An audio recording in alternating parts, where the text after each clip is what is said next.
Football season. This game is brought to you by Hope Build Construction and New Hope Baptist. It's a great environment here at F&M Bank Stadium. Great facilities here. The Piedmont has put a lot of money into this area here. They've built some new field. I think this field's brand new or within a couple years. They've got a lot of things going good here at Piedmont. This school is growing. Wouldn't surprise me to see them jump to 6A within the next 2 years or so. They're just growing that much. It seems like it can. You can just see it in their sports all across. They're getting good at everything. Tonight, it's tough. It's tough running for the Demons. You don't want to come in week 3 already. You have both of your quarterbacks down. You have Evan out, and I was able to talk to. Me and you both have talked to some of the parents around town. I got to speak with Chris's mom last night at the volleyball game. She was pretty positive that Chris will be okay. You know, they're hoping to see him back for MAC next week. And I think you talked to Winston, Sawyer's dad, and he's hopeful that Sawyer will be back on the field next week for MAC. And that's really when the season starts next week, when district play starts. So we just, I don't mind seeing Coach Terry keep him on the sideline. No reason to put him in this game. We just hope we can get out of this without any more injuries piling up. Yeah, no, this game, like these first 3 games are games where you see where your team's at when district play starts, which is next week. So we'll get ready for this kickoff right here. Well, folks, we are ready to go. Thank you for joining us here. No matter where you're watching, where you're listening, we're glad you're with us. We hope to bring you some good, exciting football. Kickoff is underway. It's received at the 15. Demons are going to start the ball off, and that is Tavion Holland getting the kickoff return. He gets it just short of the 30, and the Demons are going to start out right there. Yeah, and we'll see right here who comes out at quarterback. I anticipate it to be Jason Courtmeyer. He's been a part of this team. I don't know about bringing in a freshman, but we'll see what the offense brings out right here. Looks like it is going to be Courtmeyer and Tavion Holland in the backfield. 3 receivers to the far side for the Demons. Here we go, first down, first play of the night. And it's going to be Courtmeyer keeping it up the middle, gets to the outside. Jason Courtmeyer's got some room, picks up the first down and takes it all the way to the 40, but it looks like there's a fumble on the play. The Wildcats pick it up and run it in for a scoop and score. Man, that is not the way we want to start. It looked so promising there for a second. Yeah, it did, Rob. I thought the play was over from where we're standing in the view we have. I thought it was a dead ball, but looks like the ball came out. It was very promising. Jason had a great run there, and he's a very athletic kid. But, man, you got to keep 2 hands on the ball there and when you're going through traffic. And it just didn't come out of Courtmeyer's hands like he probably wanted it to, and Jason's not a quarterback. So, hopefully, our offensive coordinator's got a good game plan tonight, and it's just gonna be one of those games where we're gonna just have to see how this plays out. He threw that out to Sincere Young. I said Davion Carr, but that was Sincere Young out there, and they were all over it too. They read that. Yeah. Second down and 15. Courtmeyer keeps the ball, runs to the side, breaks a few tackles, gets back up to the 25. I think they're going to call him down at the 26. So not a bad game for Courtmeyer on the keeper. Yep. Depth chart here. Evan Tiller comes in. He's wearing number 50. And also 53, Nick Snyder, both sophomores. We got an updated roster this week from Coach Terry. So 2 new linemen to add a little bit of depth to that position, which is always a good thing. Luckily, the Demons were able to call that timeout. They noticed it, coaches noticed it, and they got the timeout in. Hate to have to burn a timeout early in the first quarter like that, but that's better than losing the yards on penalty. Right. They got everything squared away. 10:08 left in this first quarter. 3rd and 9 here coming up for the Demons. 5 receivers on the field. Courtmeyer's going to keep it, bounce to the outside, can't get away from it. The Wildcats are in the backfield that fast. Take him down at the 20. Yeah, he had no chance there, Rob. Piedmont was in the backfield, before he could even think about what he was going to do. There was just no opportunity there. And this is what we're going to see tonight. Lots of Wildcat, and more Wildcat. So. Yeah, exactly. And I think the Wildcats know that. Yes. I think the Piedmont they know what's going to happen here. They were not showing any kind of a threat of a pass back there. They had everybody moved up. Here we go. Alex Delgado set to punt this one off. Low punt. It's going to take a good bounce for the Demons. Wildcats are going to let that go, and it's going to go down at about the 20. Probably they're going to put it at the 23 or 28-yard line.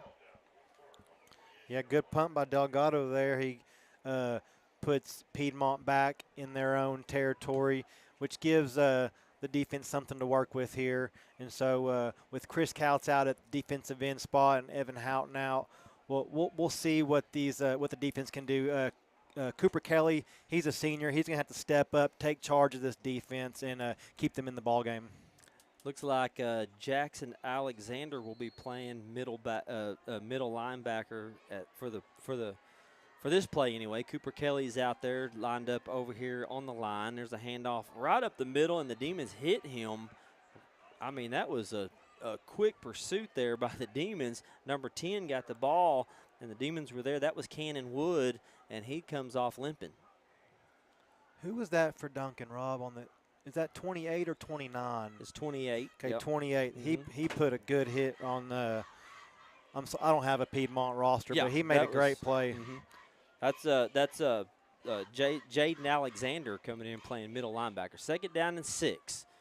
It's going to be a handoff to the far side. Can't get anything going. Tried to work that right side of the line, and the Demons do a good job of tackling him for really, I don't think, much of a gain at all. Now it's Preston Brule and Eric Riza on the tackle, and Duncan's done a great job so far of recognizing the run, where it's going to go. Piedmont likes to do these little trickery, move a lot of guys in motion. So great job there stopping the run on these first 2 plays. It was a 2-yard gain, 3rd down and 4 under center. Handoff. No quarterback's going to keep it, and the Demons get him before he gets the first down mark. So it'll be 4th down and probably about 2. Yeah, and Eric Riza and Boston White on the tackle. They're just doing a great job of recognizing what Piedmont's going to throw at them, where the ball's going. And so far, Duncan's been able to get in the backfield and not allow much of a gain here. Piedmont keeps their offense on. Mars under center. 4th down and 1. Mars kicks it to the outside. Demons there, 1st down pickup, and they get him down just short of the 45, so it is a 1st down for the Wildcats.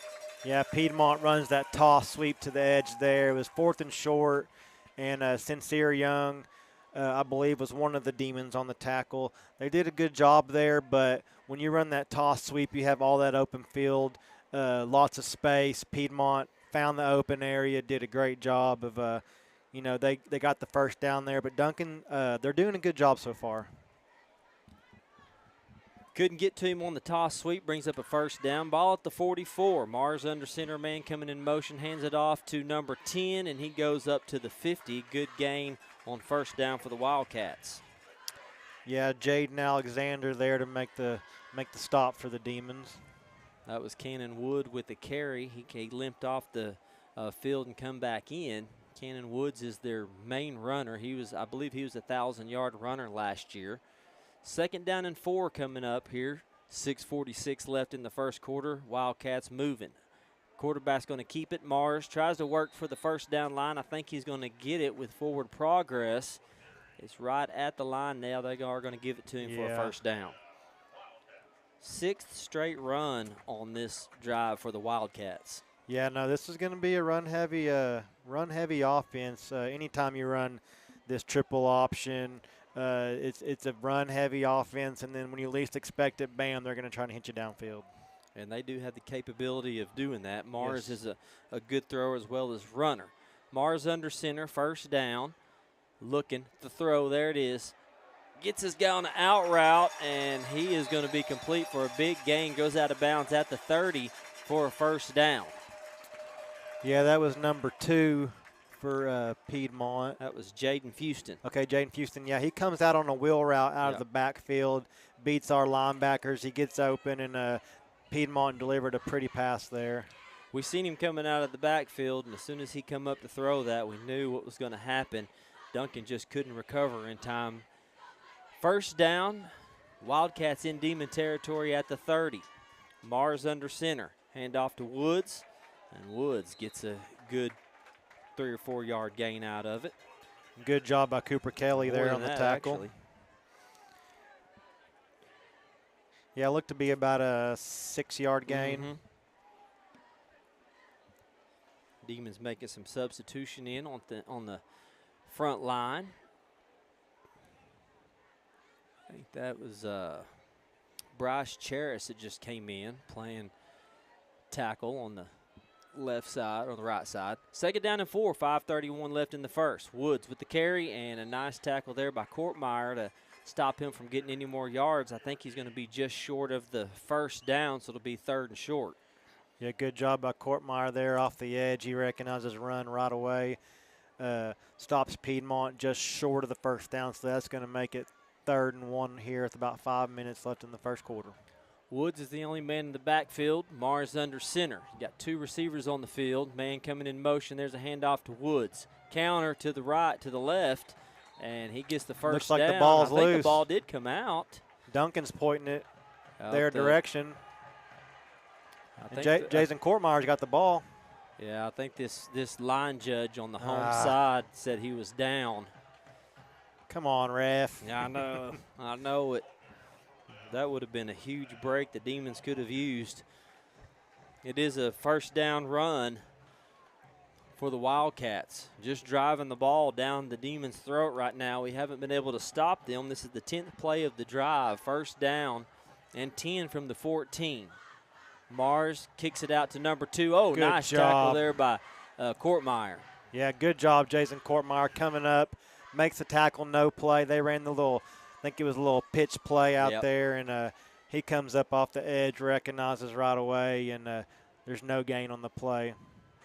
Jason Courtmeyer coming up big on these last two plays for Duncan here on defense. Tried to get that to Jaden Fuston, and that was the man that caught the pass on the wheel route just a few plays ago, and they tried to get him on a sweep, and Courtmeyer was there to stop him. 2nd down and 10. This is the 12th play of this drive. Ball on the 14. They've taken up just about this whole first quarter, 3:53 left in the first. Woods is going to hand off to, or Mars hands off to Woods. Job. Cooper Kelly gets back there and disrupts the play, just trips him up enough for the rest of the Demons to come in and get him for just a very little gain, maybe about a yard. Yeah, Eric Reza gets in the backfield right away to kind of slow him down. Cooper Kelly comes in and finishes it. He gets that. He grabs that leg and hangs on like a wrestler does, and good job by Cooper. We're going to need Cooper to step up tonight and be that leader that Duncan needs. 3rd down and 10. Ball on the 14. It was no gain for the Wildcats. 3:12 left in the first. Mars under center. Man coming in motion. Fake this toss to him. Mars throwing to the end zone, or right short of the end zone. Got his tight end just short. Goes down at the 3. Penalty flag coming in. There's a penalty flag on. That was big 19, Weston Thomas. 6'5", 210 pounds right there. That's a big boy. See what the penalty's on. It happened kind of after the play. So you kind of wonder if there was some unsportsmanlike conduct going on down there. Hopefully it's not on the Demons, because they're going to have the ball at the 3. Okay, personal foul on Piedmont. All right, we'll take that all day. 13th play of the drive, and they've only thrown 2 passes out of this 13-play drive. This drive started at the 28-yard line. Good time for a penalty like that to happen if you're a Duncan Demon fan. Yeah. I mean, you wanted to see that. You needed something positive to go the Demons' way. For the most, I mean, they are tackling well. I will say that for the Demons. Right. We have been making some good tackles against this tough running team. And this is going to bring up, they'll still get the first down. But the ball goes back to the 18. So it'll be 1st and long for the Wildcats. Hand off to Woods. Oh, he's got a huge hole to run through, but he's stopped. Sincere Young comes in and fills that hole. He gets to about the 12-yard line, and it'll bring up 2nd down. Good job by Sincere there. He maybe a touchdown saving tackle. He had if he doesn't make that tackle, he he's got a wide open end zone there to run to. But good job by Sincere. That was a big hole Yeah. for that counter on that right side. It's going to bring up 2nd down and 3. Have the ball on the 11 for the Wildcats. Same formation. Mars is going to keep it. Gets to the outside. Preston Brule hits him. I don't think he got the first down, Cody. Yeah, I think he's going to be a little short. Probably about a yard, half yard. Preston Brule came off the edge and slowed him up just enough for the rest of the Demons to come in and help out. No, he did a great job there. He hung on long enough to slow him down, and just about the whole defense came in and finished the job. It'll be 3rd down and 1. Wildcats have the ball on the 9-yard line, and I think we've got maybe a timeout here. Equipment. Quarterback looks like something was going on with him. Yeah, Mars took his helmet off. Looked like he was heading to the sideline, and now the ref is going to wind the clock up and say, let's go. Either get off the field or get under center. Handoff to Wood. Hit immediately. Ooh. Got the first down. Yeah, gosh. Preston Brule with the tackle. It's just a hard – this offense – it is. They're built for short yardage. Right. So, they chip away, 3-4 yards a carry, and, that's going to run that clock, and it makes for these long drives, 18, sometimes even 20-play drives. Oh, yeah. Well, we're going on play 17 right now, and it'll be 1st down and goal from the 7 for the Wildcats. 1:17 left in the first quarter. Mars handed off to Woods, and Woods is hit. Good job. He's taken down. Cooper Kelly on the tackle. Yep. Cooper Kelly's had about 3 or 4 tackles on this drive alone. Yeah. No, I mean, there's going to be guys on this defense that's going to come out with, 10, 12, maybe 15 tackles tonight with the way Piedmont runs the ball. So we'll see where Cooper's at by the end of the night. He's already, like you said, he's already got 3 or 4 tackles. It's 2nd down and goal from the 5. Demons trying to keep the Wildcats out of the end zone again. They already have 1 touchdown on the board. Looks like it's going to be a reverse. Come on, Cooper. Nice Good job in the backfield. Cooper Kelly read it perfectly, stayed with 29, and got the tackle for a loss. Great job by Cooper. I mean, they didn't fake him out one bit. He saw it coming the whole way, makes a great one-on-one tackle in the backfield, and we've been saying he's going to have to step up tonight, and so far that's his 4th or 5th tackle, and man, it doesn't get much better than that, Rob. Cooper Kelly did a great job just staying at home. Yes. They tried a little trickery on the Demons, and it didn't work. Time's going to run out here on the first quarter. Demons only down 7-0, and it was on a scoop and score, even though Piedmont has had the ball just about the entire first quarter. We'll take a quick break, and we'll be back.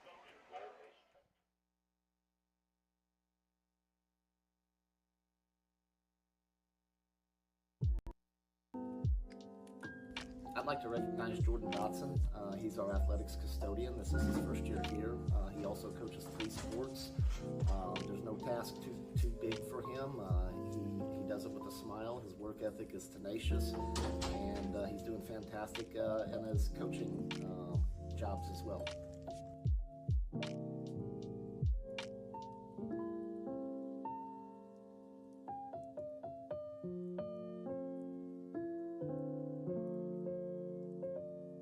Today I would like to recognize Lynetta Beers. She is an amazing assistant who steps in to help out wherever is needed.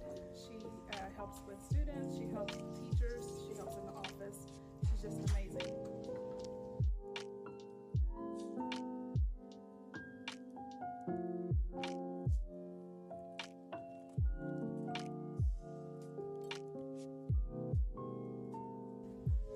Hi, I want to recognize Krista Tanaka today. Not only is she a leader, not for her team, for our staff, she has also reached across the district and helped other teachers, which has just been amazing. She is taking out of her time with her family to help others, and we appreciate that so much.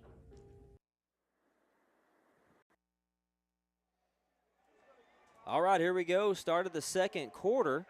Demons trailing the Wildcats 7-0. Wildcats are on a about to play. This is going to be their 19th play of this drive, but Cooper Kelly just backed him up. 3rd down and 11.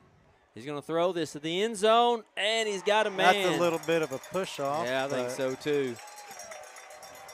Yeah, it looked like the receiver pushed Landon Holthouse off of him and got freed for the touchdown right in the corner. Mars threw it just in the corner. It was a fade route, and I agree with you, Cody. A little bit of a push-off there at the end. No call, but the Wildcats score a touchdown on the 19th play of the drive.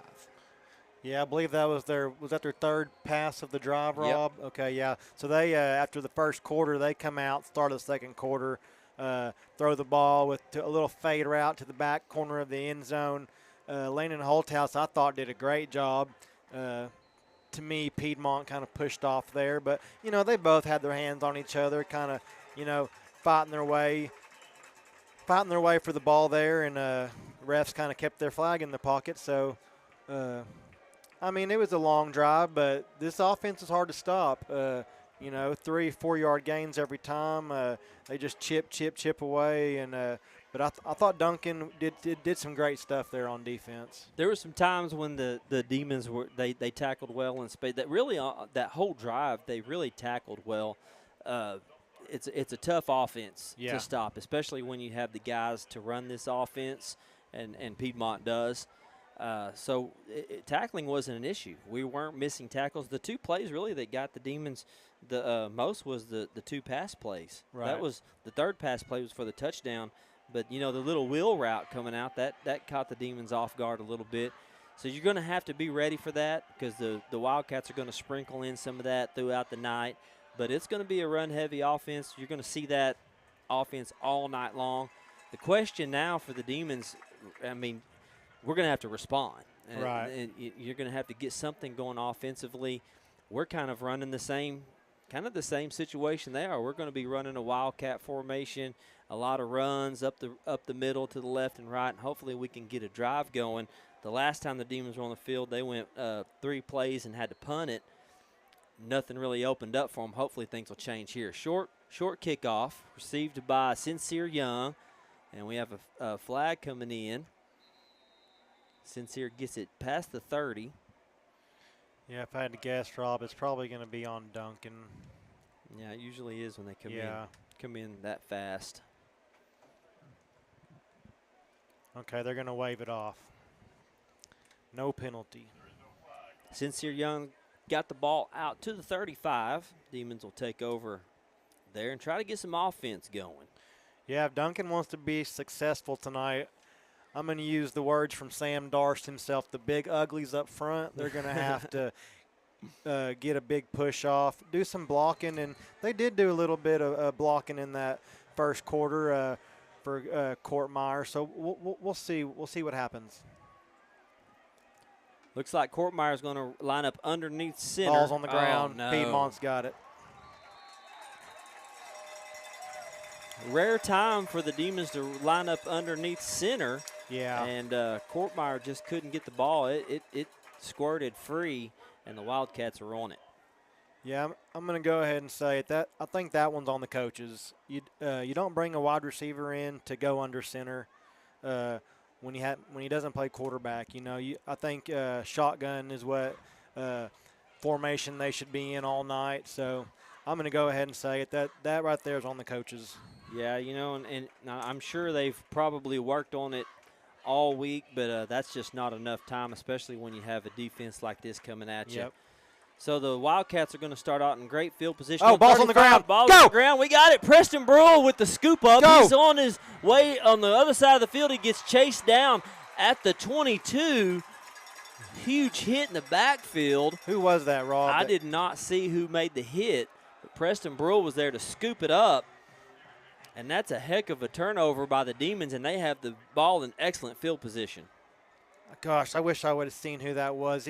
He came in right off the edge, fighting with his man one-on-one, overcomes it, knocks the ball loose, hits the quarterback from behind, and Preston Brule's right there to scoop almost took it to the house. He had one man to beat, but great job of the defense there coming up with the big turnover and gives them an opportunity to come up right here and score. Yeah, I hated that I missed the guy too, because such a whoever good it play. was, he was in the backfield and he blew him up. All I seen was Preston taking off downfield. Courtmeyer's going to keep this There he ball. goes. Got some room. Good hole. Gets up to the 15. Looks like he might be at the 16-yard line, but that's a good gain on first down. Yeah, it's about a 6-7 yard gain there. There was a big hole for him right there, Rob.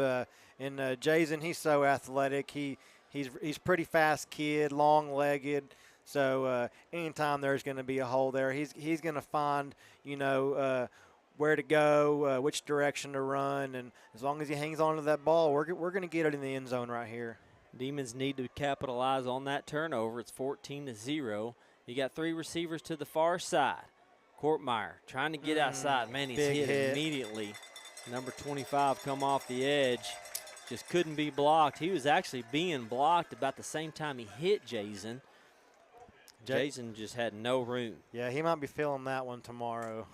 That was a big hit. It was. That was a huge hit. Number 25, he was being blocked, but he was fighting his way through that block, and just laid a big hit down. That's going to be a loss for the Demons, but it's only going to be 3rd down and 7. They have the ball on the 20.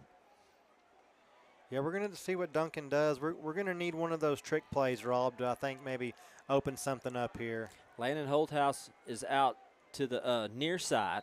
Courtmeyer, looks like the flag comes in. That might be an false start. I think one referee was signaling timeout. Oh, timeout. Okay. Duncan took the timeout. I guess maybe it was personnel didn't have the right formation out there or something. Duncan did. That's their 2nd timeout they've had to burn in this half. Yep. 9:59 left in the half to go.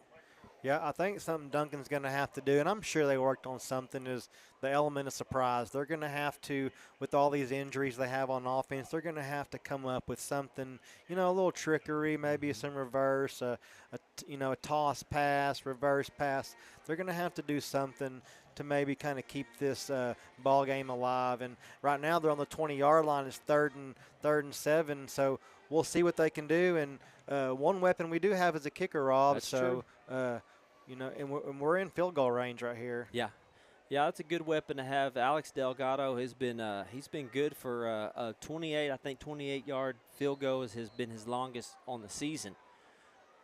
Tavion Holland joins Courtmeyer in the backfield. They bump into each other. Courtmeyer keeps the ball, but there's just the pursuit. The Wildcats know what's coming. Yeah. They send everybody in. And there was just some miscommunication there between Courtmeyer and Holland. They bumped into each other. This snap was a little bit high, and so they're going to have to bring out the field goal team. Yeah, they bring Delgado out, and I believe this will probably be a 40-yard field goal. Delgado with a 40-yard field goal. Ready to see if he can put the first points on the field for the Demons.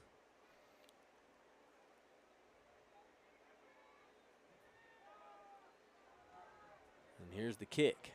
It's got the distance. Man, I think it's just a little bit. It was short, wasn't it? He didn't give a signal, but he didn't give a signal. He didn't. He kind of. Oh no, he made it. He got it. Oh, he did get 14-3. Oh, I didn't see anybody. I thought he got it, Rob, but we never got a signal. That was weird. I was looking down there to see if we could get something. The ref just kind of had his right hand held out. I couldn't. Maybe the other one I just couldn't see him. We're kind of in a tight booth. He was over there by himself, but we had to go off the scoreboard here and kind of the reaction from the Duncan crowd. So that makes it 14-3. And man, that's a weapon. That's a good weapon to have, Rob. Whenever you can have a senior soccer player, who comes absolutely. in. I don't think Delgado played football last year. I could be mistaken, but now for him to come in these first 3 games and to knock down. Did he miss a field goal Did he have an attempt last week, Rob? I can't remember. I think maybe he's either 3 for 3 or 3 for 4 now in field goal attempts, and man, that was a good. He barely made it, but he had just enough leg, and it does put the Demons on the board, Rob. That's 3 more points than they had last week. So, well, you got some points out of that drive, and that's the most important thing. You got a turnover, and you got deep into their territory. It would have been a shame to come away with no points. So 14-3, that's one positive. Demons do put their first points of the game up, and now they're going to kick off to the Wildcats. Hopefully we can get another turnover here on on this next drive coming up. And it looks like they're going to try like Pooch an kick. onside. He's got it. Oh, there's a whistle blown flag. I think he might have took off too early. It was a good plan. Cannon Brennis was down there to get that. I think Cannon went too early. Yeah. Somebody did.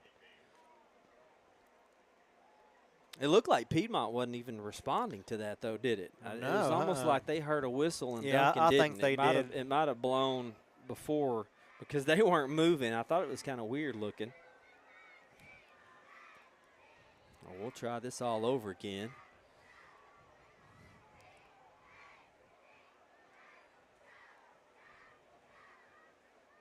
Piedmont getting a last-minute guy off the field. Yeah, no. I expect Duncan to kick it deep here. It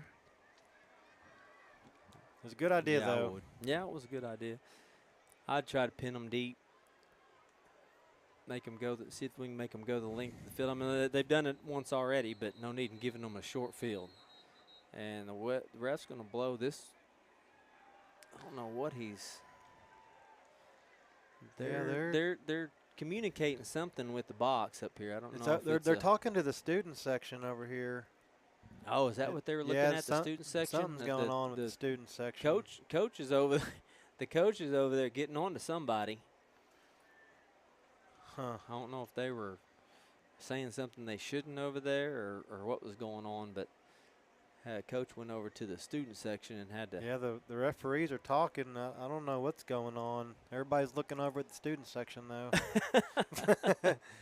I don't know if they had a horn or or something. Something was distracting over there. Maybe they were saying something they shouldn't. Well, you can bring a horn to a game. So I don't know. Noisemakers. It had to have been something else. All the students are looking around like it wasn't me. The point to the guy next to him. Now maybe we're going to finally get this kickoff going. All right.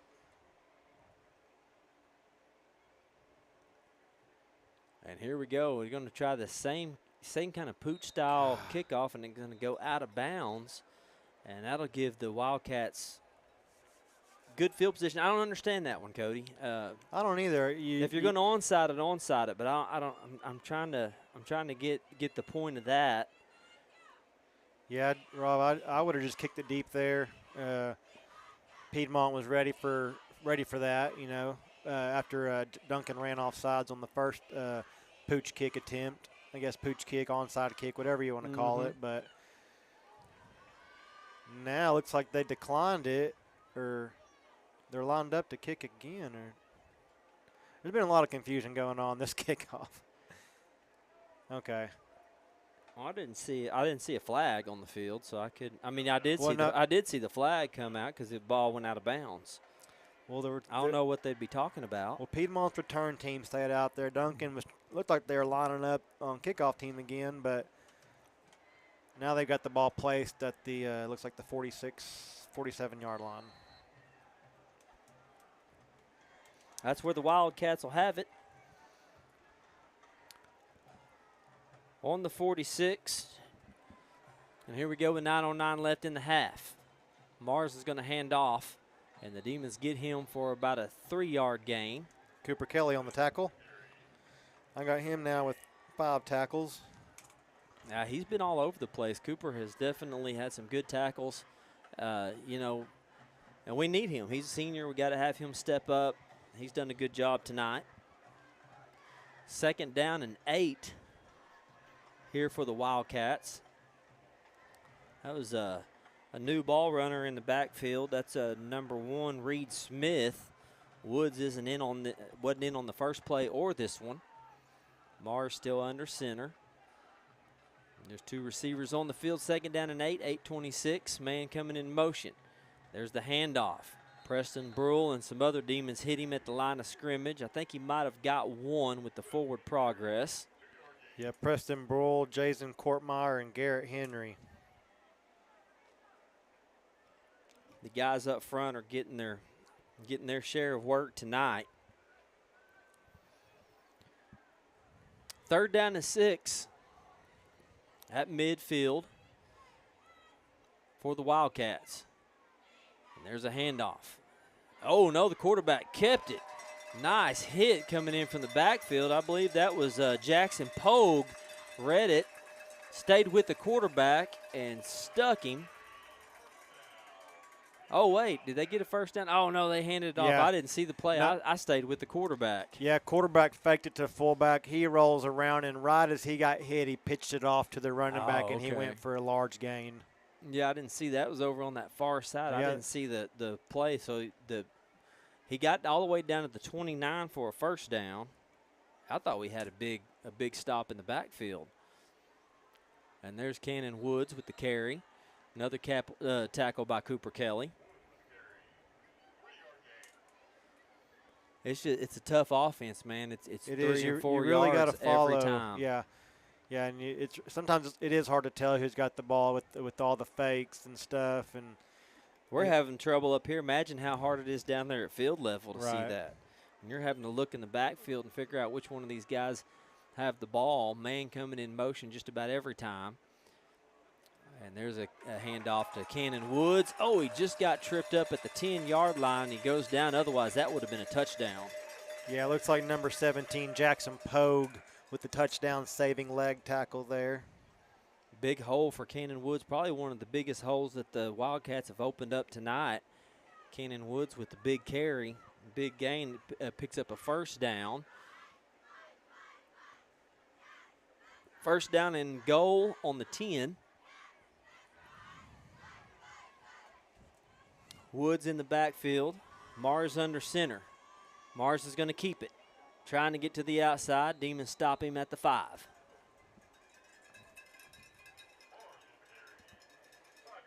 Yeah, it was hard for me to see, Rob, who had the tackle there, but there was a flock of Demons on that one. Yeah, it's hard to tell from our angle here. Yeah. It's all the way down there, especially when they're all bunched up there in the middle. 2nd down and 4. Mars under center, Cannon Woods in the backfield. Hand it off to Wood, and he goes in for the touchdown. Yeah, Rob, it was just a little, almost like a fullback dive type play, big hole. They were really successful on this drive, Rob. They execute the play really well. Each guy does their job, Rob, and this offense is tough to stop. And it's tough to prepare for, too, because not every team runs this kind of offense. It's maybe one team, maybe 2 teams you play all year. So you only get like one solid week of preparation. Yeah. So it's a tough offense to defend.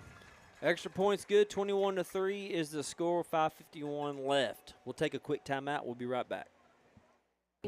Ral and Sandy Ferguson for helping in our district last week. We sent out a call to get some help in the enrollment office, and both of those ladies popped over and spent 2 days helping us get student records uploaded and supporting Sherry in our enrollment office. So we have a great team over there at 9th Street, and we appreciate those ladies.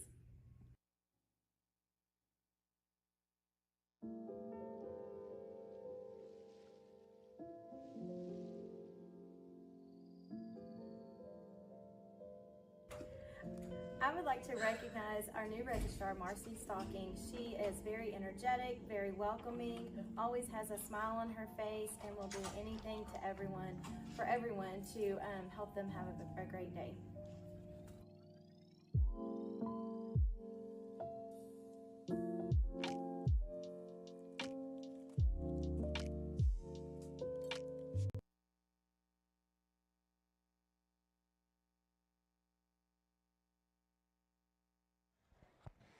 All right, we're back. It's 21-3 here.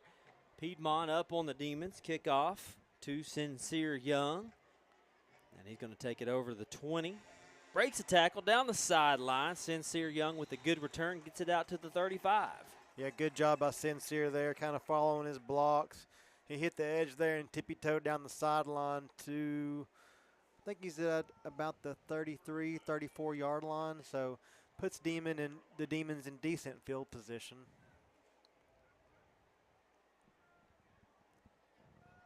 Yeah, it was a good return for Sincere Young. He broke a tackle. He would have been down at the 20. Was able to get through that leg tackle and get an extra yards out of it. 5:42 left in this first half.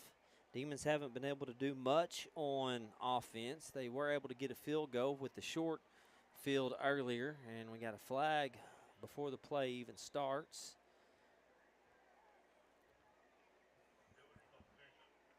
Illegal substitution on the Demons.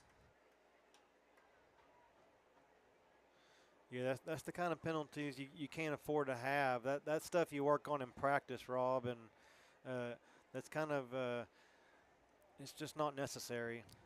Well, you start off behind the sticks right off the bat. First and 15, backed him up to the 29.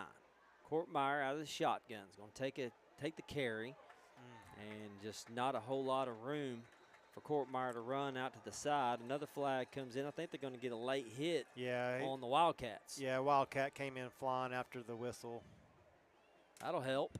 Yeah, no, we'll take it. There was nobody in the backfield that play. Sincere Young was one-on-one, but it's a tough – when the defense knows what you're going to do, it's tough to get through them, especially when they got the guys up front. That defensive line has done a really good job here against our offense. But that penalty, that's a big one. That's a 15-yarder, so that'll give the Demons an automatic first down and the ball all the way up to the 45. Yeah, you almost like to – I don't really like seeing empty backfield, Rob. I want to see somebody back there that, Jason Courtmeyer can follow and someone to lead block help for him. But when he's just back there by himself one-on-one and you got these big defensive linemen you got to face, it's hard to do. First down from the 45. Courtmeyer keeping the ball. Gets barely over the line of scrimmage. Yeah, I'm with you, Cody. I kind of expected when we heard what the offense was going to be tonight, I expected Preston Bruhl maybe in the backfield with him. Yeah. He's a ball runner, and he's a big body. He's a good blocker. I'm surprised that Preston hadn't been in the backfield to help clear out some of that traffic. Yeah, it just leaves you one-dimensional, and they know what you're going to do. Now you got Tavion Holland in the backfield with Courtmeyer. 3 receivers on the field. Courtmeyer's going to follow Holland. Got a hole. It looked like he was going to have a big gain. He did get to the 50. Looked like one of the linemen just grabbed his shirt enough to slow him down. But he exploded through that hole. Yeah, and that time he had Tavion Holland in the backfield to kind of lead the way for him. Yep. And Tavion's not a big body guy, but he makes that block there and opens up a hole for about a 5-6 yard gain, the biggest gain of the drive so far. So and that leaves you third and short. Yep, 3rd down and 4. Yeah, you just got to get in that hole and get that guy out of the way, no matter how you can if you're Tavion. Big 3rd down for the Demons at midfield, and false start on the Demons. Golly. I just can't get away from the penalties tonight. I was going to keep track of them, but I haven't been. But I say that's at least the 4th penalty. Yeah, I was going to say the 4th penalty. And I don't know, how many has Piedmont had? They've had a couple. I would say 3. But that's a tough one right there. You got 3rd down and 4. You're at midfield. It's a good chance if you get 2 yards, you're going to go for it on 4th down. Yeah. Well, now you're backed up 3rd down and 9. If you don't get any gain, I don't see them going for this. Same formation. Another false start. Oh my goodness! Every time Piedmont flinches, we flinch. Got to hold your water. This time it was on. First time it was on the other side of the line. This time it was on the near side. So each side keeps flinching. Demons are going backwards, hurting themselves with penalties. Yeah, and this is what we've talked about, Rob. The 2 games before this one, it's just been a heavy penalty-driven team so far, and it kind of leaves you as an undisciplined team, and it's just stuff like that kills drives. It was 3rd down and 4. Now it's 3rd down and 14, backed up to the 41. Courtmeyer's got to find some room He dances around, makes a couple of guys miss, but it's not enough. Gets up to the 45. Demons will be faced with the 4th down and long. Yeah, in this kind of situation, you've got to punt it. You don't want the game to get more out of hand than it already is. When you're down 21-3, I mean it's 4th and 11, Rob, and we haven't had an 11-yard gain all night. No. So I don't see any reason why. And the one we did have, we fumbled on that first play of the game. So it looks like. Well, you don't want to give it to them here and then them go score because they're getting the ball back after halftime. Right. I'd rather punt it, pin them deep, make them use that 2:56 left, and the Demons going to take a timeout here to talk about that. I just think, to me, and we're sitting up here, we're not on the sideline coaching, right. but I think the smart play is to go ahead and punt. Yeah, no, I Make agree. them use that. Make them. Maybe they don't score. Maybe you can keep them. It's just 2:56, but if you give them the ball right here, they have time to score, and then they get the ball back coming back. So at 21-3, you're still in the game right now. Yeah. But going into halftime, 28-3, I don't necessarily know if you can rebound from that. You want to. I think you want to pin them deep, and make them work for it, Rob. If they're going to go score, make them work for it. Don't just hand it to them. I think we've already given them enough tonight, don't you? And it does look like they're going to bring Delgado out and do the right thing here and punt the ball. Smart move. And I know as a coach you're frustrated and you're Yeah. like, we got to get something positive going. We got to pick up these yards. And sometimes you just got to face the facts that it's not going to happen on this drive. Get them back there. Delgado, he's got to see if he can get a good leg on it. We know he's got the leg. He's got a good, strong leg.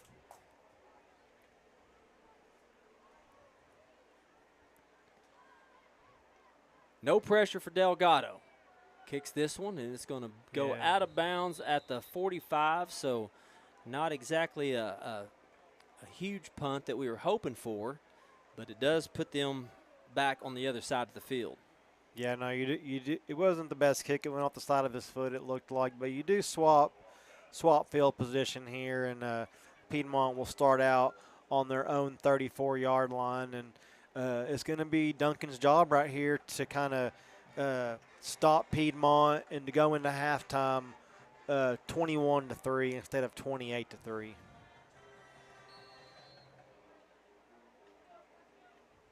Only first down picked up by the Demons was a penalty, and that ball is going to be down at the 38. Cooper Kelly on his 7th tackle of the game. Having a heck of a game, Cooper is. Every time they run to that side, it's Cooper Kelly's number we're calling. Yeah. 2nd down and 6. Mars is going to hand off, shedding some tackles, gets the first down right at the 45.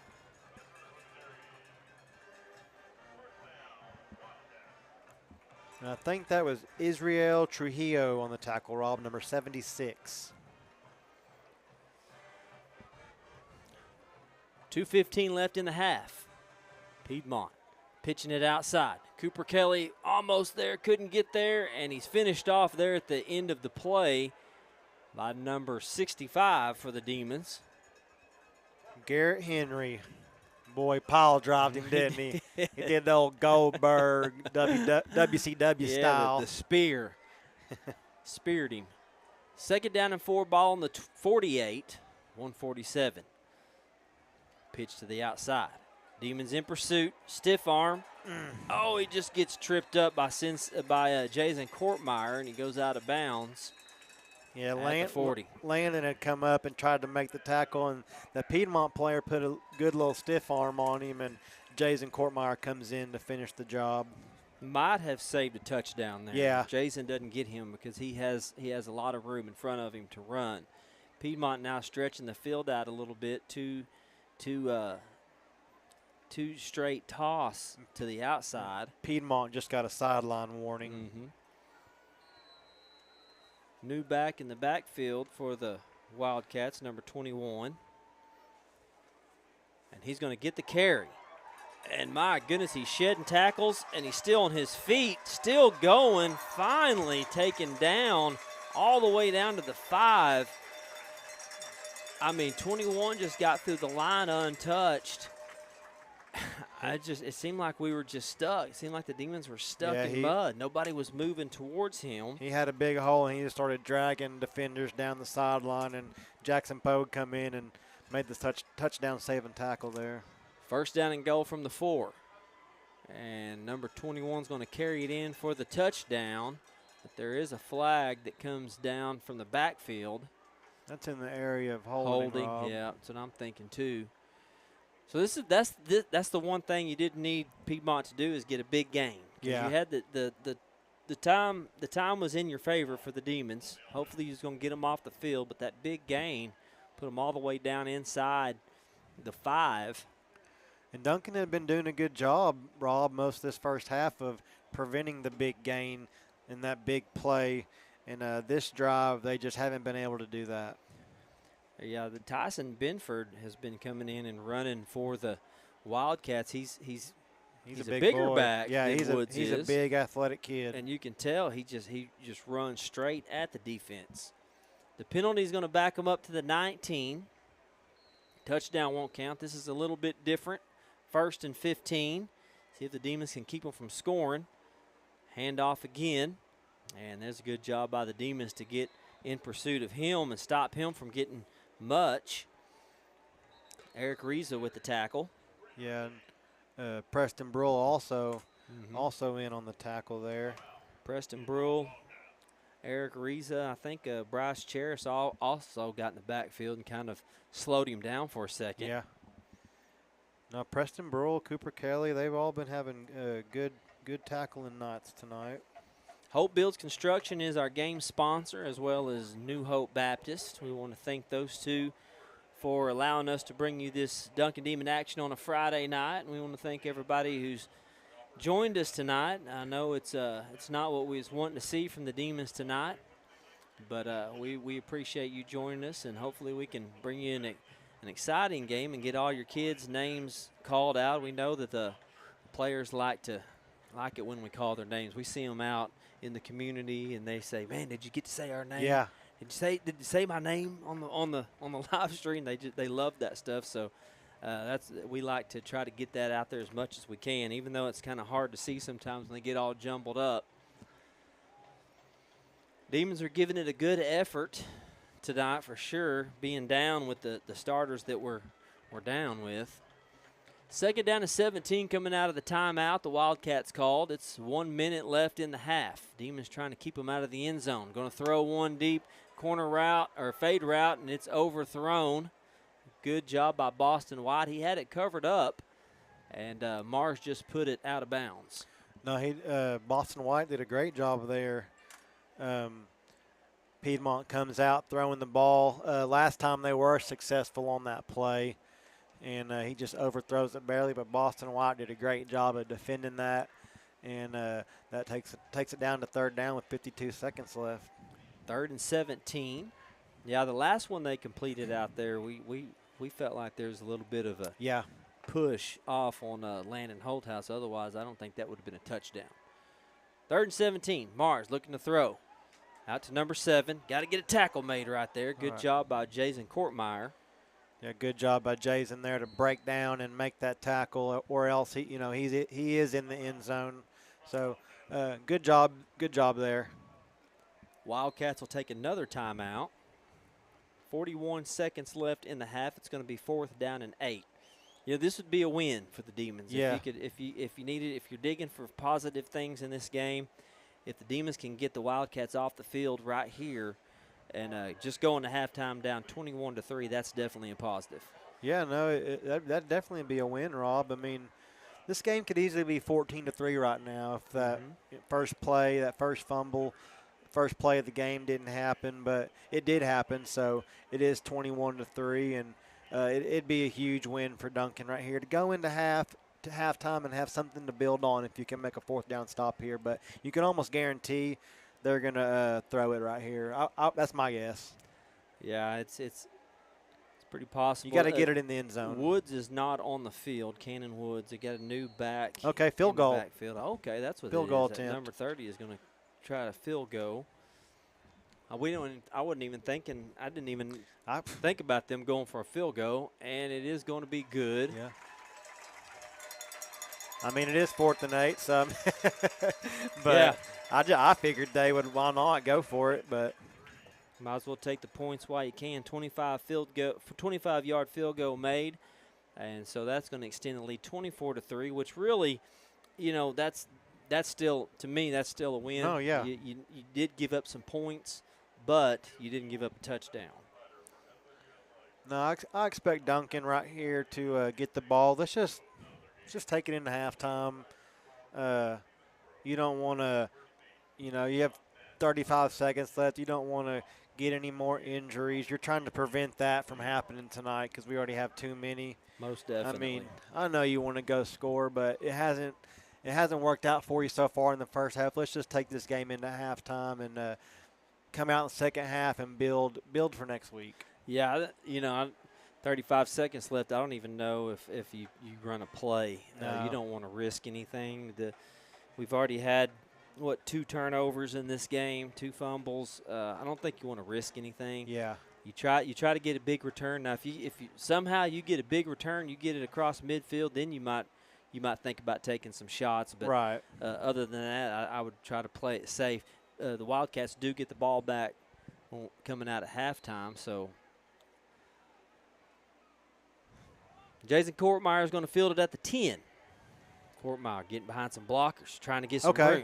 No, he almost broke free at the 30. Flag comes in from the backfield. Ooh, I thought he was going to break it, Rob. He's got that. He's got some good moves. He does. He has a little burst to him. He does. He has a little burst, and you think he's about to go. Piedmont's very good at tackling in space. 27 seconds left in the half. Let's see what the penalty is. Okay. It's on. Was it on? It's on Duncan. Holding on Duncan. Yes. Okay. Well, now it's going to back them up, and I don't see the Demons. They might try to run it. I mean, they might run it up the middle or something, but I wouldn't see anything too much. You'd hate to see a turnover here with 27 seconds left. If I was Coach Terry, I'd take the snap, take a knee, and head into halftime.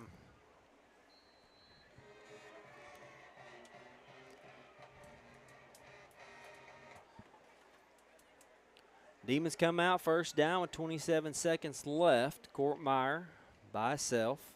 Looks like they're going to go ahead and run a play, Cody. Tavion Holland coming in motion. Courtmeyer's going to follow him. Oh, he gets stopped right in the backfield. Face mask. Did they call it? Yeah, I don't think they did. I think a flag came in, Rob. I thought I saw a flag. Yep. Okay. It's hard to see. You could tell by the way his body movement that they must have pulled his face mask, but I just didn't see I didn't see the flag. I like the play call though. Yeah. You had Tavion coming in motion to block on that side. Okay, they're going to call holding. I promise there was a face mask. I thought his head turned, but another penalty on the Demons. Gosh, I thought that was going to be on Piedmont. I think that is, and I may be off a little bit, but I think that's 6 penalties for the Demons in the first half.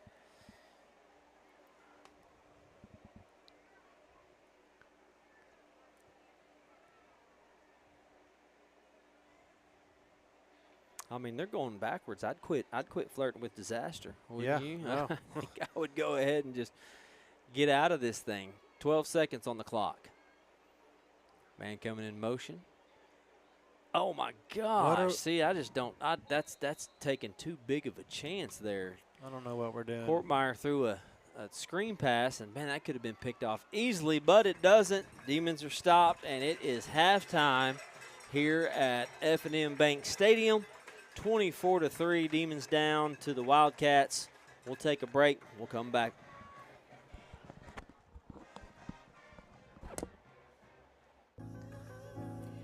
Good morning. I would like to highlight Jamie Rao and Sandy Ferguson for helping in our district last week. We sent out a call to get some help in the enrollment office, and both of those ladies popped over and spent 2 days helping us get student records uploaded and supporting Sherry in our enrollment office. So we have a great team over there at 9th Street, and we appreciate those ladies.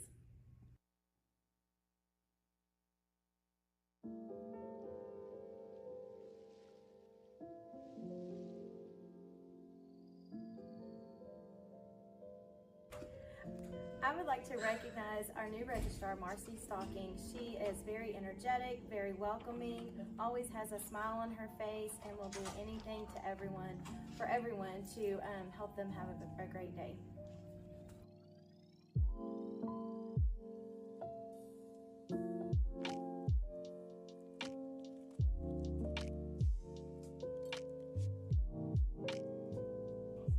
I'm shouting out Lori Mitchell's name for Will Rogers. She is phenomenal, not only with her kids, she's a positive entity to the classroom, but our building as well. She makes the environment and the culture in our building so positive, and we appreciate her for all she does.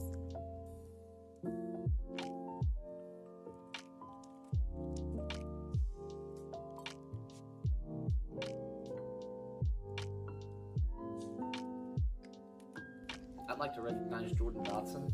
He's our athletics custodian. This is his first year here. He also coaches 3 sports. There's no task too big for him. He does it with a smile. His work ethic is tenacious, and he's doing fantastic in his coaching jobs as well.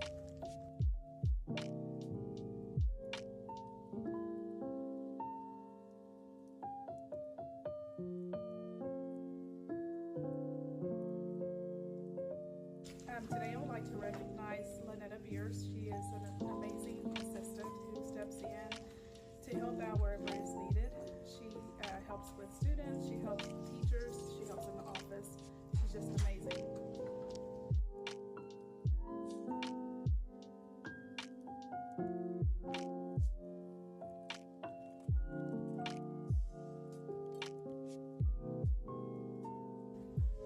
Hi, I want to recognize Krista Tanaka today. Not only is she a leader, not for her team, for our staff, she has also reached across the district and helped other teachers, which has just been amazing. She is taking out of her time with her family to help others, and we appreciate that so much.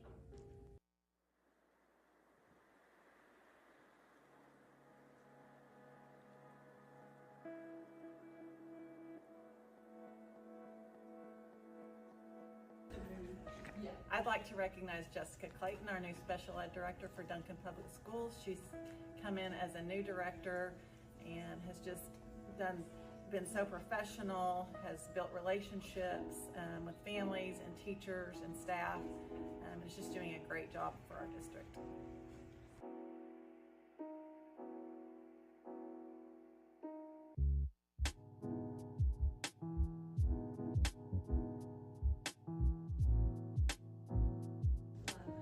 I want to recognize Coach Ashton Cooper today. He has just done a really good job of highlighting things that other coaches in our high school, things that they're doing and things that their athletes are doing, and I just really appreciate him setting the tone, that they all support each other and that they're all of our kids, and I think that's really bled over into how our student athletes are acting and treating and supporting each other. So I really appreciate him taking on that leadership role and supporting his fellow coaches.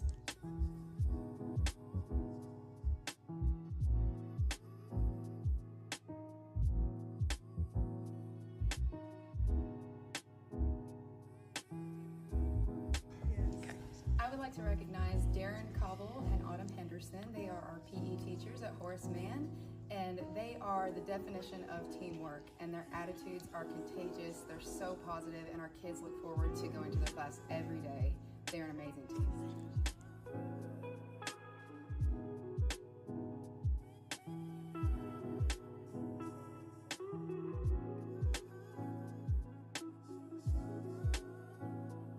I would like to recognize Mary Jane Varner. She has slid into our role as counselor this school year effortlessly. She does a fabulous job of building relationships with our kids and our staff and parents, and she's worked hard to establish positive behavior at our school. We're just really excited to have her as part of our team.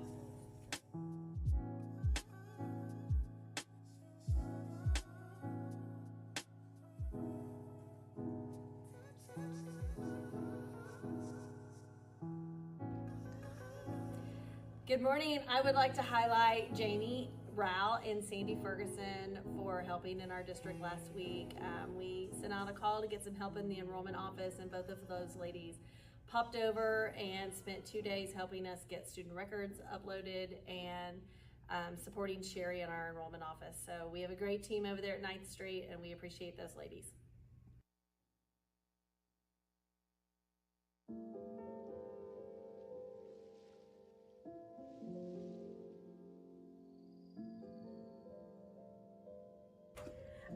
I would like to recognize our new registrar, Marcy Stocking. She is very energetic, very welcoming, always has a smile on her face, and will do anything to everyone, for everyone to help them have a great day.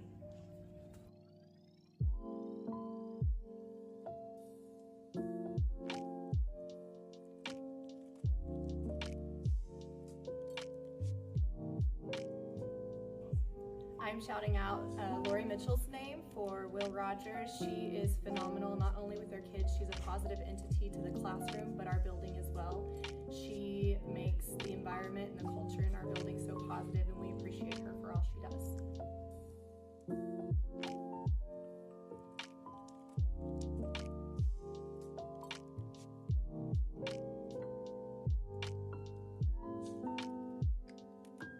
I'd like to recognize Jordan Dotson. He's our athletics custodian. This is his first year here. He also coaches 3 sports.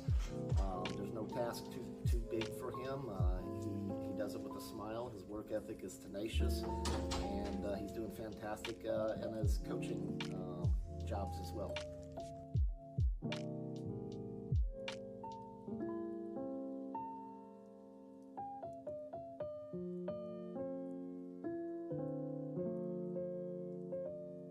Today I would like to recognize Lynetta Beers. She is an amazing assistant who steps in to help out wherever is needed. She helps with students, she helps with teachers, she helps in the office. She's just amazing.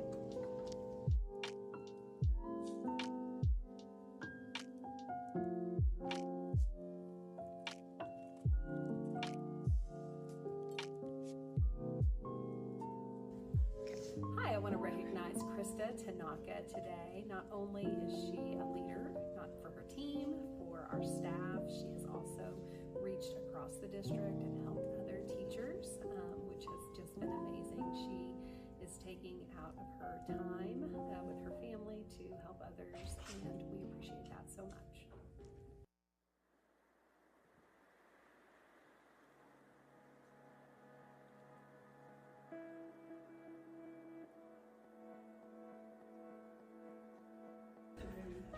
I'd like to recognize Jessica Clayton, our new special ed director for Duncan Public Schools. She's come in as a new director and has just been so professional, has built relationships with families and teachers and staff, and is just doing a great job for our district.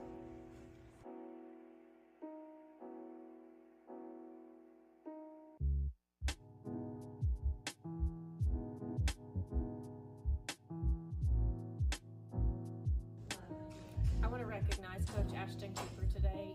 He has just done a really good job of highlighting things that other coaches in our high school, things that they're doing and things that their athletes are doing, and I just really appreciate him setting the tone, that they all support each other and that they're all of our kids, and I think that's really bled over into how our student athletes are acting and treating and supporting each other. So I really appreciate him taking on that leadership role and supporting his fellow coaches.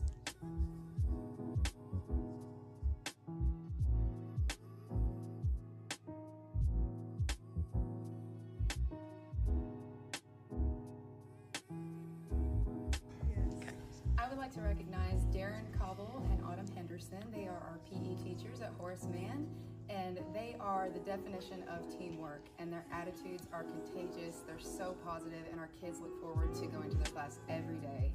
They're an amazing team.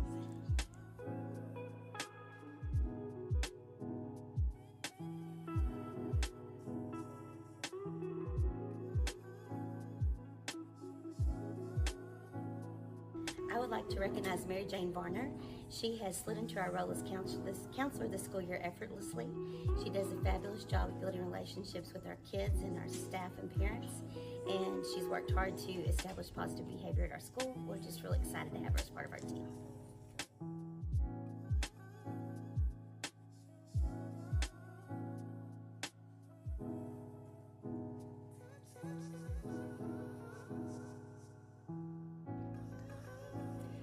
Good morning. I would like to highlight Jamie Rao and Sandy Ferguson for helping in our district last week. We sent out a call to get some help in the enrollment office, and both of those ladies popped over and spent 2 days helping us get student records uploaded and supporting Sherry in our enrollment office. So we have a great team over there at 9th Street, and we appreciate those ladies.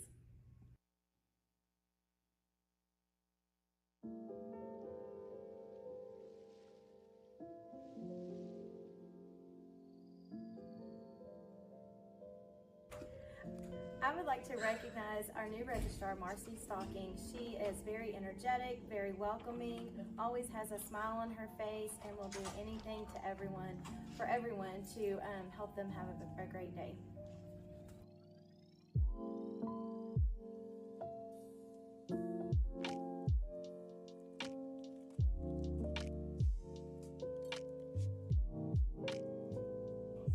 I'm shouting out Lori Mitchell's name for Will Rogers. She is phenomenal, not only with her kids, she's a positive entity to the classroom, but our building as well. She makes the environment and the culture in our building so positive, and we appreciate her for all she does.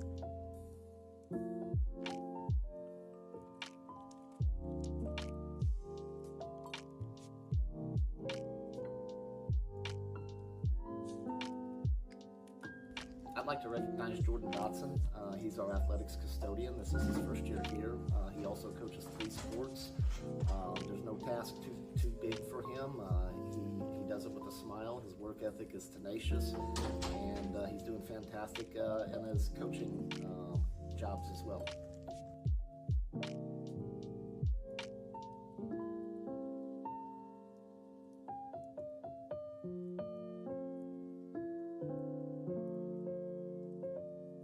Today I would like to recognize Lynetta Beers. She is an amazing assistant who steps in to help out wherever is needed. She helps with students, she helps with teachers, she helps in the office.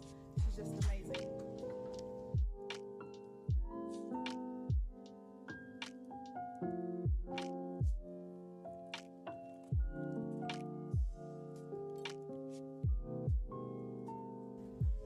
Hi, I want to recognize Krista Tanaka today. Not only is she a leader, not for her team, for our staff, she has also reached across the district and helped other teachers, which has just been amazing. She is taking out of her time with her family to help others, and we appreciate that so much.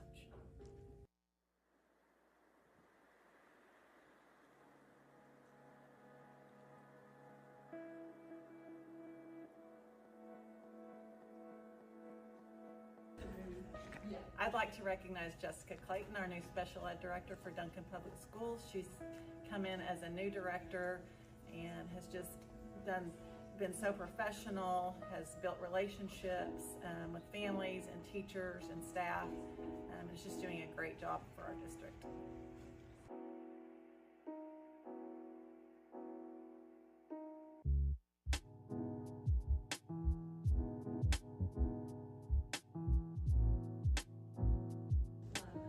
I want to recognize Coach Ashton Cooper today.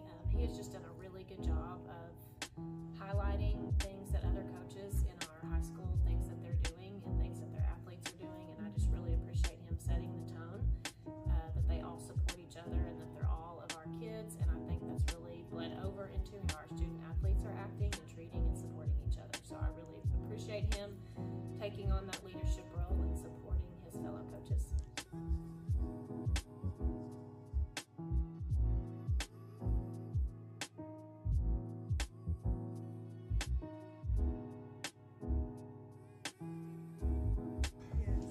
I would like to recognize Darren Cobble and Autumn Henderson. They are our PE teachers at Horace Mann, And they are the definition of teamwork, and their attitudes are contagious. They're so positive, and our kids look forward to going to their class every day.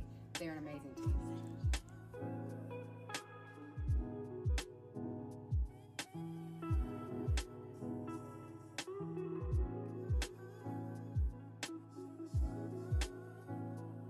I would like to recognize Mary Jane Varner.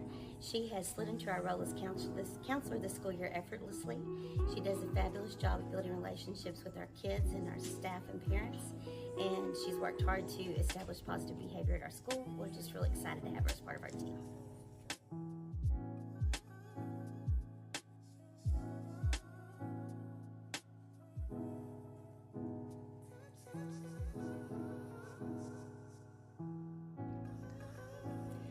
Good morning. I would like to highlight Jamie Rao and Sandy Ferguson for helping in our district last week.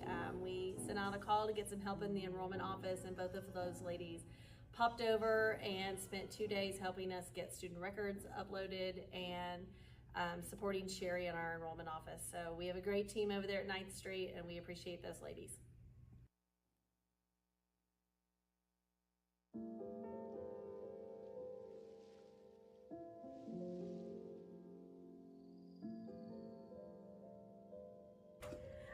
I would like to recognize our new registrar, Marcy Stocking. She is very energetic, very welcoming, always has a smile on her face, and will do anything to everyone, for everyone to help them have a great day.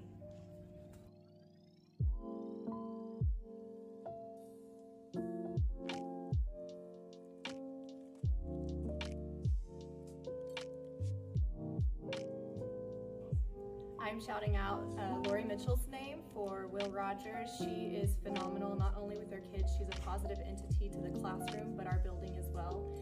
She makes the environment and the culture in our building so positive, and we appreciate her for all she does.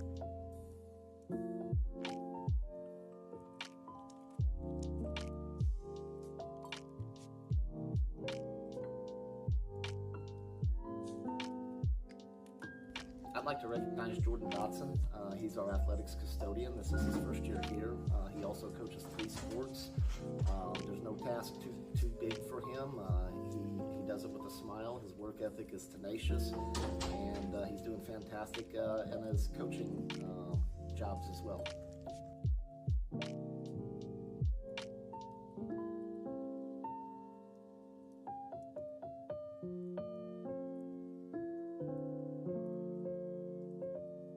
Today I would like to recognize Lynetta Beers. She is an amazing assistant who steps in to help out wherever is needed.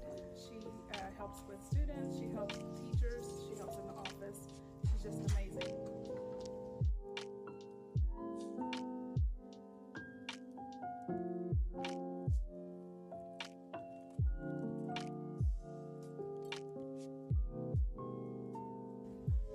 Hi, I want to recognize Krista Tanaka today. Not only is she a leader, not for her team, for our staff, she has also reached across the district and helped other teachers, which has just been amazing. She is taking out of her time with her family to help others, and we appreciate that so much.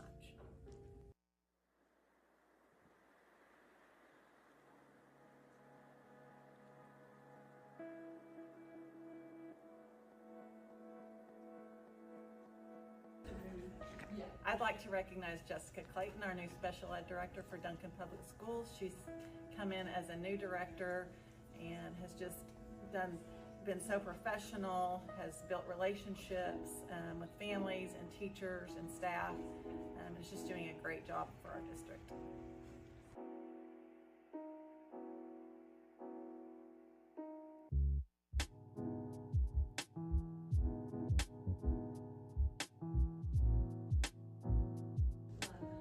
I want to recognize Coach Ashton Cooper today. He has just done a really good job of highlighting things that other coaches in our high school, things that they're doing and things that their athletes are doing, and I just really appreciate him setting the tone, that they all support each other and that they're all of our kids, and I think that's really bled over into how our student athletes are acting and treating and supporting each other. So I really appreciate him taking on that leadership role and supporting his fellow coaches.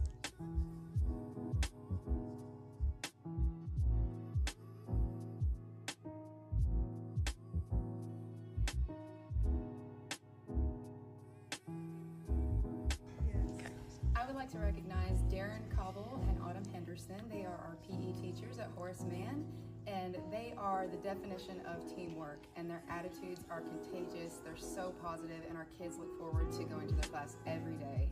They're an amazing team.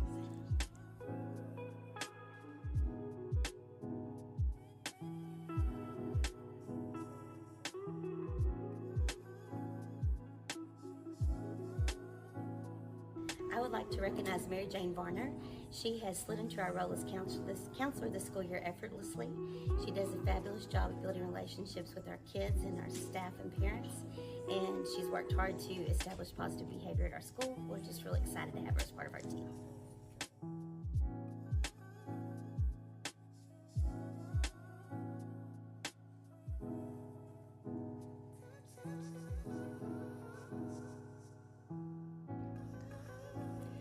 Good morning. I would like to highlight Jamie Rao and Sandy Ferguson for helping in our district last week. We sent out a call to get some help in the enrollment office, and both of those ladies popped over and spent 2 days helping us get student records uploaded and supporting Sherry in our enrollment office. So we have a great team over there at 9th Street, and we appreciate those ladies.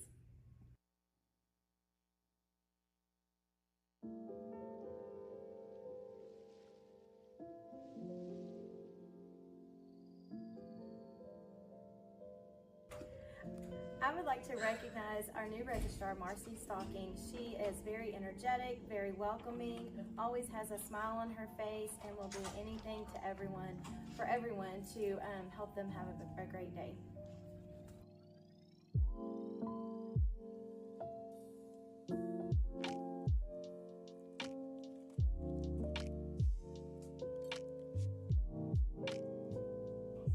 I'm shouting out Lori Mitchell's name for Will Rogers. She is phenomenal, not only with her kids, she's a positive entity to the classroom, but our building as well. She makes the environment and the culture in our building so positive, and we appreciate her for all she does.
I'd like to recognize Jessica Clayton, our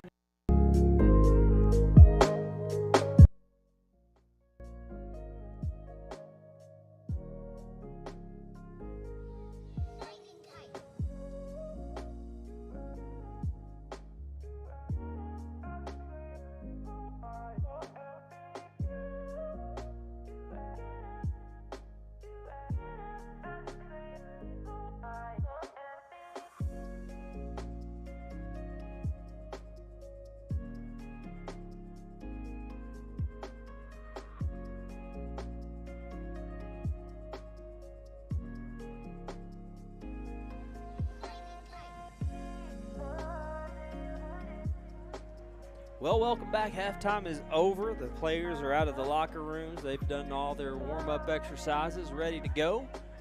Demons trailing 24-3, and Cody, you know, if you're Coach Matt Terry going into the locker room, what do you tell your guys to get them up for this second half? Well, I think you just want to focus on the positives that you did in the first half. There was some positives, a lot of negatives. I don't think the defense played terribly bad. I think they're Piedmont's best drive. They had about a 20-play drive earlier. I don't know the specifics, something like that. But going into right before halftime, they broke off a couple long plays. We did hold them to a field goal there. I think you just want to tell them, guys, keep your heads up, do what you can to, just make plays, less penalties. We want to get out of this game with less injuries because we're getting our guys back next week, it sounds like. And the main thing is just keep their heads up. Don't give up. Go out there, give it your all, and we'll hopefully come out of this game injury-free. Well, you know, the game didn't start off real strong for the Demons. You had a fumble recovered for a touchdown right off the bat, and then, you know, we had to punt the ball, and then that's when they went on that 20-play, that 19-play, I think it was 20-play drive actually, and capped it off with a touchdown. We did force a fumble, so that's something to build on, and the kickoff for the Demons is going to go out of bounds, so that'll give and this is another thing. The Wildcats have had excellent field position through that whole first half. You got to get back to I really don't understand, that kickoff. And it seems like the Demons started doing that last week too. Yeah. They're kicking towards the side, and sometimes when you're risking it going out of bounds, and you're giving them good field position right off the bat. You don't need to help this team out any. I would just rather see them let Delgado boot that thing to the end zone. Yeah, because back when we played Lawton High week 1, he was kicking it out of the end zone. He kicked it downfield, and, like that kickoff right there, you just don't get the bounce, and it goes out of bounds for a penalty. Wildcats will start off on the 35, and I'm sure we're going to see more of the same stuff they were doing earlier, and this time the running back is hit in the backfield pretty quickly. Well, no, he actually got 1 yard out of it. Yeah, and he was wrapped up by number 76, Israel Trujillo. Hope I'm saying that name right. Yep, Israel has been in the backfield quite a few times tonight. Yeah. When you're playing an offense like this, you tend to get a lot of tackles out of your defensive linemen.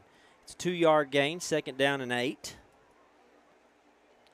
Pitch to the outside, and he's off and running. Across the 50, down the 40, shreds the tackle, down the sideline. Finally, I thought he was going to go out of bounds, but he's going to go in for a touchdown. Courtmeyer couldn't get him out of bounds, and he takes that one to the house. Yeah, and Jackson Pogue came in there, and he lit that quarterback up. He took the wrong guy. Piedmont's quarterback pitched it there to the running back. Jackson Pogue was in, but he went for the quarterback instead of the running back, and then they were off to the races. 67-yard touchdown run. Yes, I believe on the you're toss right. sweep. Extra point is good. So the Wildcats come out and strike first and strike hard, make it 31-3. Yeah, on a play like that, Rob, if you're defense, you either take the pitch man or the player receiving the pitch, and Jackson Pogue had to make a decision there, and he took the quarterback, and he pitched it, Rob. And this team's very athletic. If you give them open field and you miss tackles, they will make you pay, and that's exactly what Piedmont did there. Yeah, if the quarterback would have kept it, Pogue would have nailed him in the backfield, but he chose the wrong guy, and the guys on the outside just could not tackle. That was probably that was the worst display of tackling the Demons have had tonight. They missed him several times, but other than that, they've been tackling well, so it surprises me that they were able to get that play off in that big of a gain. Yeah. Courtmeyer just took a bad angle on him down there about the 15-yard line. I think he was just trying to get him out of bounds, and just kind of bounced off of him. and the runner was able to stay in bounds. So it was a great play call for the Wildcats. They started doing that a little bit in the second quarter, stretching the defense out, doing some toss sweeps to the outside instead of everything up the middle, and they struck hard. Hopefully the Demons can get something going on offense as the Wildcats are set to kick this ball off. And it's going to be received at the 20 by Tavion Holland, and he's trying to get to the outside. Gets up to the 30, and he'll go down there. Yeah, Rob, on these kind of kickoffs, I'd like to see us, take that ball to the far side of the field where you have all that open area instead of going straight up the middle there where you have a wall of Wildcats there. But try to utilize our speed a little bit. Exactly. And Tavion, he has all the speed in the world, so you'd like to see him take that ball out there to the far side of the field where you have all that open area. You've got some speedy guys back there. I mean, you have Tavion Holland and Jason Courtmeyer. So, yeah, I'd like to see them work their speed too. First down from the 30. Courtmeyer and Holland in the backfield. Courtmeyer's trying to find a hole, and he doesn't get there. He'll lose a yard. Yeah, and he bobbled the snap there, Rob, to kind of delay the play there. He by the time he gathered the ball and got control of it, there was already a wall of Wildcats there, and he loses a yard. And I understand him. He's trying to be patient and let the blocks develop, but against a front like this, I think you got to get the ball and go. Yeah. You can't spend any time dancing around because they're just sending everybody in. Courtmeyer's going to take this to the outside, and he runs into Sincere Young. I think Sincere Young was going to get a block there on the end, and that would have given him some more room to run, but that's happened a couple of times tonight, Cody, with Sincere Young and Jason Courtmeyer kind of bumping into each other in the backfield, and it disrupts everything. Yeah, and he had all kinds of room there, Rob. He just runs right into the back of him, and he's got to do a better job there of using his vision, open up his eyes, and knowing where he can run and where he can't, and right into the back of your blockers, not where you want to run. Third down and 11. Looks like Courtmeyer's going to throw. And he gets it complete, but it's just barely past the line of scrimmage, and it goes out of bounds. It's going to be well short of the first down. Yeah, and he threw the ball out there to number 17, Jackson Pogue, and it's just one of those plays. Jason, he's not a quarterback, and they're trying to do everything they can to make something happen, and he just doesn't have the arm. He's just not a quarterback. And I don't mind the play call because it's a short pass. Yeah. But I'd like to see that on first down. Yeah. Instead you do it on 3rd and 11. Delgado's going to punt this one away, and it's going to roll out of bounds at around the 35. Or he might have went out of bounds more around the 32. 37. Oh, 37. Okay. Yeah. Well, it looked like the ref was going to go in and mark it, but we'll take that. No, it changes field position. They're going to make Piedmont try to work here, and as long as Duncan can wrap up, do what they were doing in the first half, they can hold Piedmont here, and instead of letting them run wild and run free out there in the open field, because they do have a lot of speed and they will make you pay. First down for the Wildcats on the 37. Handoff. Oh, big hole to run through. Still on his feet. Goes all the way across midfield down at about the 46. So is what you're seeing now, Cody, and I knew this would happen, is the defensive line is just starting to wear down. Yeah. It's this continuous run. It's a ground and pound, and eventually if you're successful at that, your defense is going to get worn down. Tackling is going to get a little more sloppy, and so now you can see Piedmont starting to gash the Demons a little more. Quarterback's going to keep this. Throw downfield. He's got his tight end complete at the 35, and he goes out of bounds for a first down. Yeah, and right there, Rob, they fake the toss, and quarterback goes back to pass, and their little tight end receiver comes rolling from around the other side of the field there, and he's wide open, gets a big gain. And one thing we were talking about, the Demon front, we don't have much depth on the front, Rob. They're not subbing in. They're staying out there the whole game. And Piedmont, their front, they've been subbing in linemen all night. They're all refreshed and ready to go, and that helps. Handoff, taking this to the outside. Some missed tackles out there. Gets down to the 25. Yeah, and you got just Sincere Young. short of the 25. Be about 2 yards short of the first down. Sincere Young and Israel Trujillo to come in and finish the job there to make the tackle. Have not seen Woods back in the game since early second quarter, so we don't know what happened with him. Instead, the Wildcats have been working in a couple different running backs. And Bryce Karras comes in the game. Reed Smith is back there right now. Mars looking to throw to the end zone to take a shot. Oh, and he puts it right over the defender in perfect position for a touchdown. Jackson Pogue in good coverage.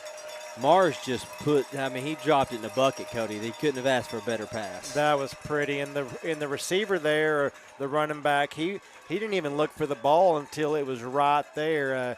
He was covered. Landon Holthouse was all over him, and by the time he looks up, the ball's there, and he makes a heck of a play. And, man, that was just pretty. You got to give him credit there. And the extra point is good, and that's going to extend the lead 38-3 on the Demons. 7:28 left. We'll take a quick timeout. We'll be right back. Behavior at our school. We're just really excited to have her as part of our team.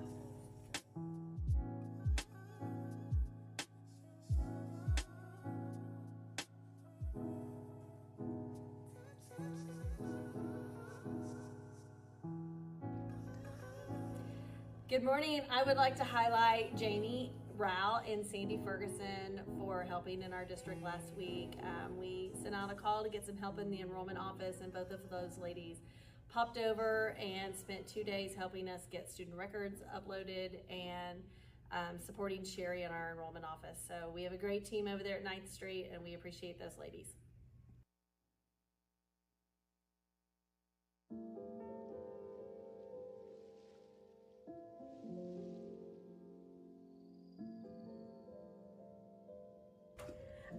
I would like to recognize our new registrar, Marcy Stocking. She is very energetic, very welcoming, always has a smile on her face, and will do anything to everyone, for everyone to help them have a great day. All right, we're back just in time for Piedmont to kick off to the Demons. Tavion Holland with the return. He's got a lot of room. Looked like he was going to break that one. Shoestring tackle at the 45 brought him down. Tavion, that kid's so fast, Rob. When he gets out on the open field and finds a big gap to run through, he has that kind of speed that'll punish you or punish a team. And just a shoestring tackle there, he goes down. But great return. He brings the Demons close to midfield, around the 46-yard line of their own territory. So probably the best field position that they've started at all night. I have a feeling we're going to see him break one eventually this year. Either him or Courtmeyer. They just have too much speed out there. Courtmeyer is going to bounce this to the outside. Good game by Jason Courtmeyer to get across midfield, just short of the first down mark. Good job by Jason there, following his blocks around the edge there. He finds a big lane to run through and gets about 8 yards. Gets Demons across the 50-yard line into Wildcat territory. It would be nice to see the Demons go on a scoring drive, even though the game is out of reach and out of hand. But you don't want to see them give up and still keep trying. That was a good gain there, 8-yard gain. Demons break the huddle, 2nd down and 2. Tavion Holland is in the backfield. Courtmeyer looking to throw, floats one out to Boston White. Reception, got it, and he goes out of bounds. Good for a first down. Yeah, and Boston comes across. He runs a little out route into the shallow flats there. Makes a great catch, good gain. Landon Holthouse, he's down here blocking his butt off, doing his job. And that's one guy we haven't seen get the ball tonight, Rob, Landon Holthouse, and he's one of our playmakers. And you'd like to see if, you can utilize him more in a game like this when you don't have your starting running back in and your starting quarterback. So, but it's just unfortunate that, they haven't been able to work him in yet. That's first down for the Demons into Wildcat territory on the 42. Oh, man, coming in, and Tavion Holland with the big block.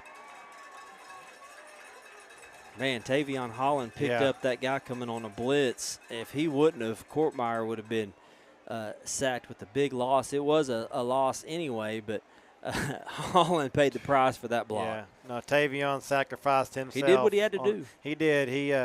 He did what he had to do. He got in the way of the linebacker there coming in, and gosh, he got killed. But he saved his buddy Courtmeyer from getting killed as well. No gain. It'll be second down and 10. 3 receivers. Handoff to Tavion Holland, excuse me. And I was watching some of the players, and he slipped. Looked like as he was about to make his cut, he just slipped. Yeah, that's unfortunate. I think he had a pretty good lane to run through, Rob, and he just slips a little bit there, and that's what this turf does to you. You can slip easily, and it's not raining, it's not wet. It hasn't been raining. I think it might have rained a little bit up here tonight, but it's not too wet out there. So, third down and 12. It was a 2-yard loss. Jason's going to take it to the outside. Gets a little bit of it back. Crosses the original line of scrimmage. Goes out of bounds. We'll see where the ref marks it. I think he's going to mark it right at the 40. Yeah, so that makes a 4-yard gain, which makes it 4th and 8. So it's going to be a little bit of a trying to see here, Rob. I think they're going to, of course, leave the offense out there. Preston Brule, I think, comes into the game, and I think he'll probably be in the backfield maybe to add some extra blocking. No, I think he went on the line. He might be on that far side, but Courtmeyer's going to be in the backfield by himself. Demon's going to take a timeout. Maybe that wasn't. Yeah, Preston came in on the far side on the line. And the Demon's going to take a timeout to talk this over. 4th and 8. Yeah, on a drive that looked kind of promising here, Cody. Demons into Wildcat territory for only the second time of the night. Things kind of go backwards. You have Tavion Holland slipping as he's trying to hit the hole. Looked like he was going to have a little bit of room to run through. That was a 2-yard loss. And it's just everything is tough for the Demons offensively. They're just having to fight and claw and scratch for every yard they get. No, and it looked like Duncan brought in a 2 tight end set here, so it's going to be interesting to see if they're bringing those guys in to maybe do a little pass play here, or just have extra blockers for Jason Courtmeyer and Tavion Holland. So it's going to be interesting to see what Coach Terry and the staff draw up here on 4th and 8. Coming out of the timeout, they're going to be in that same set.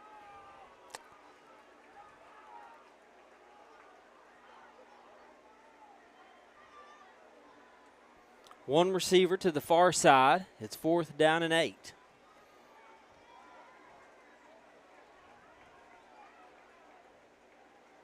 Courtmeyer looking to throw. Throws one downfield to Preston Brule, and there's defenders everywhere. And it's tipped and gone incomplete. So Preston came off the line as a tight end like he was talking about, Cody, and, boy, he was just covered up. There was 3 guys all around him. There was no chance of getting that one. Yeah, Courtmeyer threw up a prayer there, Rob.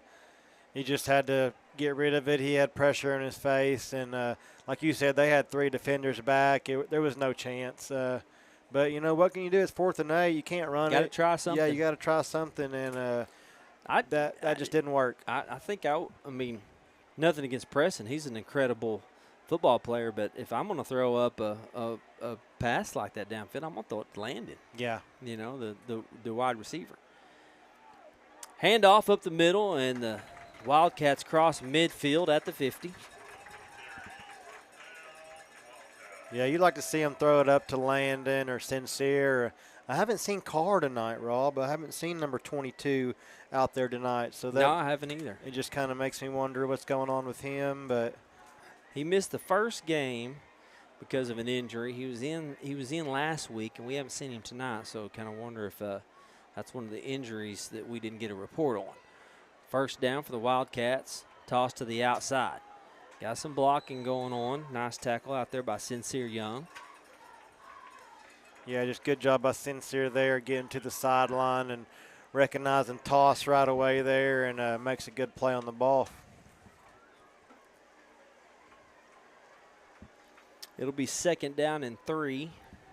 Just starting to see a lot of wear and tear on this defense. They're starting to get tired, and they're moving guys in and out, but only like one at a time. We don't have a whole lot of subs, as you was talking about. Wide open hole for Woods to run through, and he gets tackled by Cooper Kelly down around the 17-yard line, and it's just the holes are starting to get bigger for the Wildcats. Yeah, Cooper Kelly, I got him recorded as 8 tackles tonight, and good job by him on the touchdown saving tackle. And it's just one of those games, Rob, where we're just trying to get to the end. Yeah, get to the end with no injuries. First down from the 17. There's Woods again. Runs straight into the defense, picks up about 4. More like about 5, it looks like. Looked like Israel Trujillo on the tackle.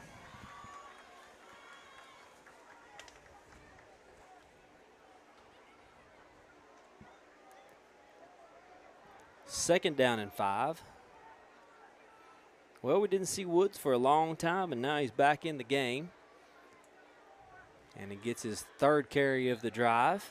And he's going to be stopped on the 9, short of the first down.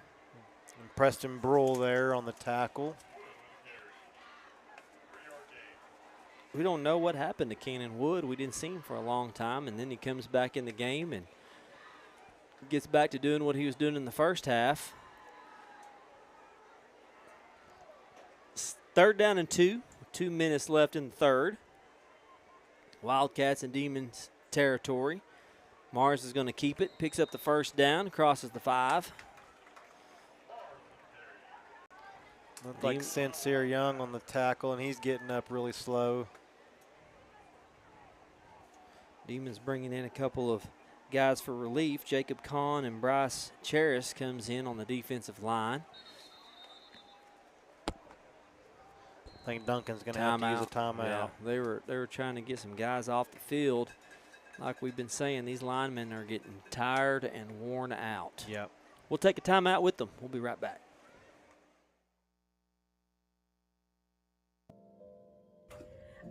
I would like to recognize our new registrar, Marcy Stocking. She is very energetic, very welcoming, always has a smile on her face, and will do anything to everyone, for everyone to help them have a great day.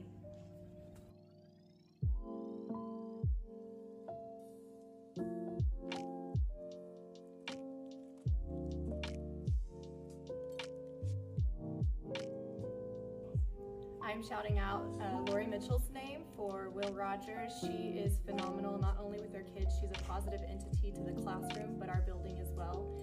She makes the environment and the culture in our building so positive, and we appreciate her for all she does.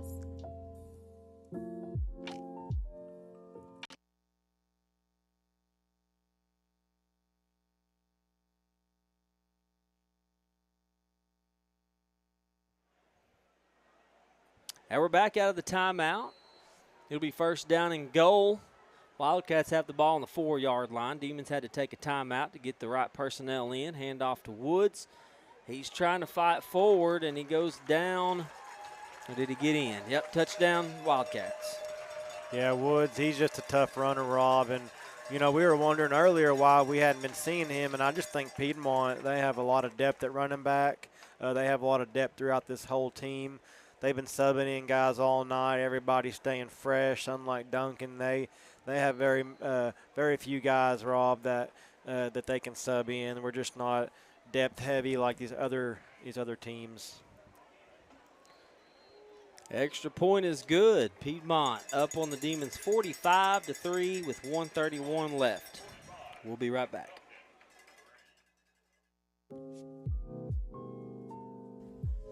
Hi, I want to recognize Krista Tanaka today. Not only is she a leader, not for her team, for our staff, she has also reached across the district and helped other teachers, which has just been amazing. She is taking out of her time with her family to help others, and we appreciate that so much.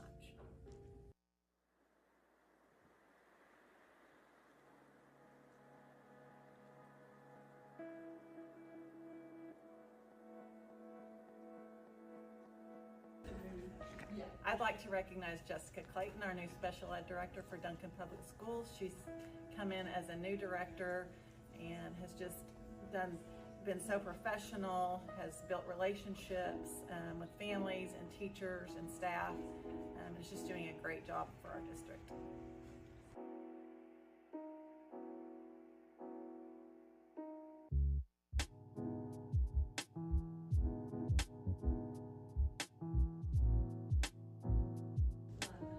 I want to recognize Coach Ashton Cooper today. He has just done a really good job of 1:31 left in the third. Demons trailing 45-3. Wildcats going on a 7-play drive, capping it off with a 4-yard touchdown by Cannon Wood. Tavion Holland is going to return this one. And still just fighting for those extra yards. He'll go down at the 30. Yeah, Rob, we'll just have to just keep on trucking.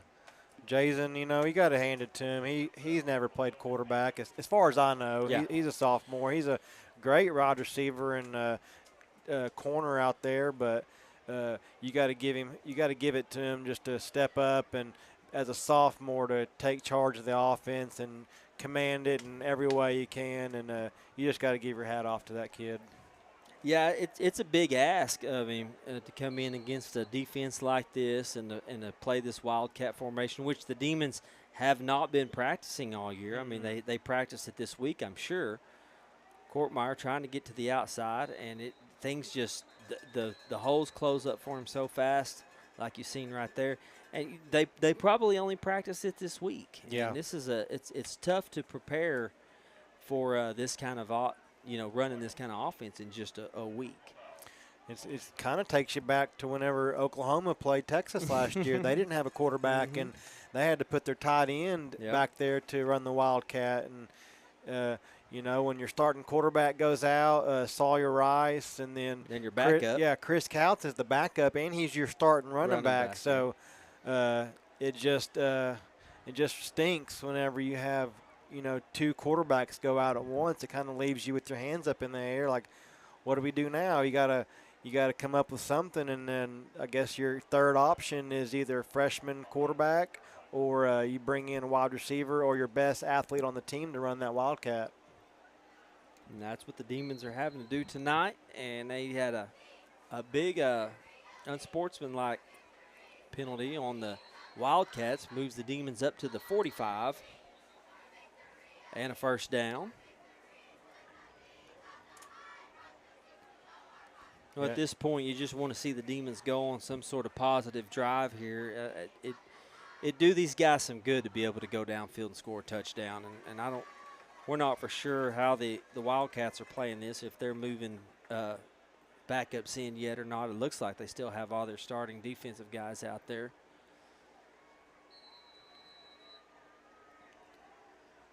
Refs wind the clock, and here we go with 1:15 left, and then they blow it dead as the snap comes back to Courtmeyer. Okay, the clock didn't go. Yeah, there's a lot of confusion over here. I don't know what's going on. Yeah, the ref, the white hat, told them to start the clock, and they didn't. Demons heard the whistle, so they snapped the ball, and then when the official seen that the clock hadn't started, he stopped it.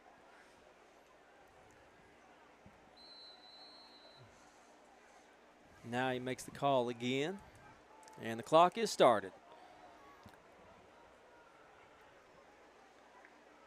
Demons break huddle at the 45. Looking to go on a positive scoring drive here. Handoff to Tavion. And Holland gets back to the line of scrimmage and hits a wall. Yeah, Rob, and I'm still looking forward to this season. These last 2 weeks have been pretty brutal, but man, we have a lot to look forward to. I think so. I still think, Lawton High and Lawton Mac played last week, and Lawton High and Mac, they competed for, most of that game. It was really close. Mac, we don't know the full story on that game. Mac broke away in the fourth quarter and scored a few touchdowns. And I really think we still have a team that can go out and compete. And we got Noble, Ardmore, Altus. We have a lot of games to look forward to, and I think we're still going to compete in our district. I agree with you. Third quarter winds down, and we will take a quick timeout and come back with the fourth quarter. To recognize Jessica Clayton, our new special ed director for Duncan Public Schools. She's come in as a new director and has just been so professional, has built relationships with families and teachers and staff, and is just doing a great job for our district.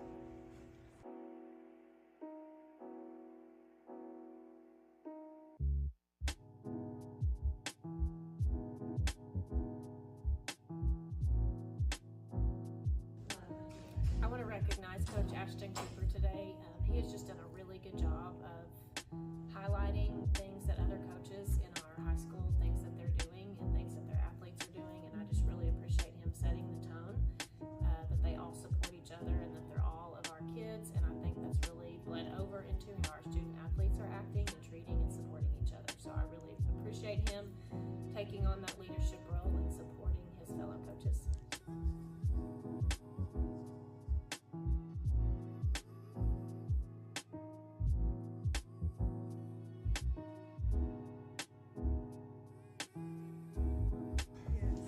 I would like to recognize Darren Cobble and Autumn Henderson. They are our PE teachers at Horace Mann, and they are the definition of teamwork, and their attitudes are contagious. They're so positive, and our kids look forward to going to their class every day.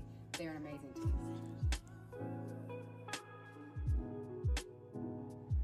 And we're back. Start of the fourth quarter. Demons with the ball. 2nd down and 10. Courtmeyer rolling out. Got a penalty flag fly. He's going to float one downfield, trying to one-on-one with Landon Holthouse. It goes incomplete, but I have a feeling we have a holding in the backfield. I think that's the first time, Cody, that we've targeted Landon Holthouse tonight, isn't it? And that's disappointing. I figured we could run some reverses or even put him in the backfield, Rob, and let Landon take some snaps, and because Landon's a playmaker, and lots of good things happen when he has the ball. Well, he's a senior wide receiver, leading receiver on the team last year. He's got good hands. He's one of those kids, just a really good young man. He's going to give everything he has on the field. So, yeah, I'm kind of disappointed that they haven't got him more involved in the game plan tonight as well. 2nd down and 20, backed up to the 35. Courtmeyer's going to hand off. No, he's going to fumble, as it looked like he was. I don't know if he was supposed to hand it off to Holland or what happened there. There was some confusion there, but I think Jason was able to get back on the ball. Yeah, looks like he did. I think he just pulled it back too late or something. I don't know if what happened there between that exchange. I think it was supposed to be a fake, and he might have just lost it. So that's going to back him up. Man, it's like every time the Demons have some positive things happen for them, it just all falls apart around them. Yeah, it's either a ball on the ground, penalty, or it's always something, it seems like, here lately. 3rd down and 22. Not a whole lot of plays when you're running Wildcat for 3rd and 22. Courtmeyer's going to get the edge. You go. And he's still going. Still going on his feet. Back to the original line of scrimmage. What a run by Jason Courtmeyer to make that happen. Just getting to midfield. And that gives the Demons a chance to reasonable chance to go for it on 4th down. No, that was one of Jason's better runs of the night, Rob. I believe.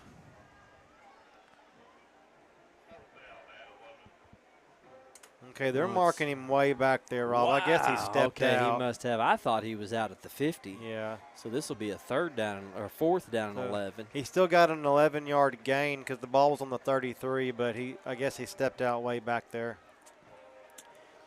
The 3 receivers are on the other side. Holland and Courtmeyer in the backfield.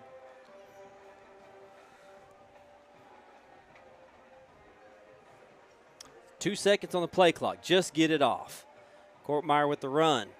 Trying to fight. Oh, he just is going to come up short.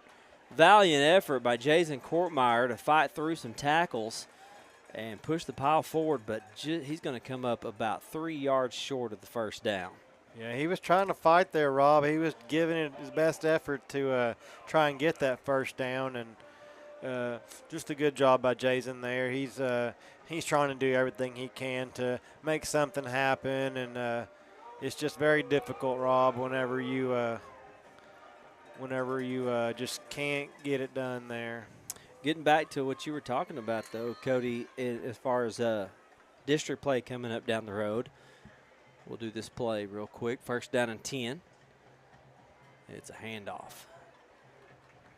All the way down to the 45. I agree with you. I think the Demons are going to be able to be competitive in this district. I know it looks bleak right now with these last 2 games, and people may be watching going, you guys are crazy. Yeah. But we know the potential of this team, and you know, you got to think about it.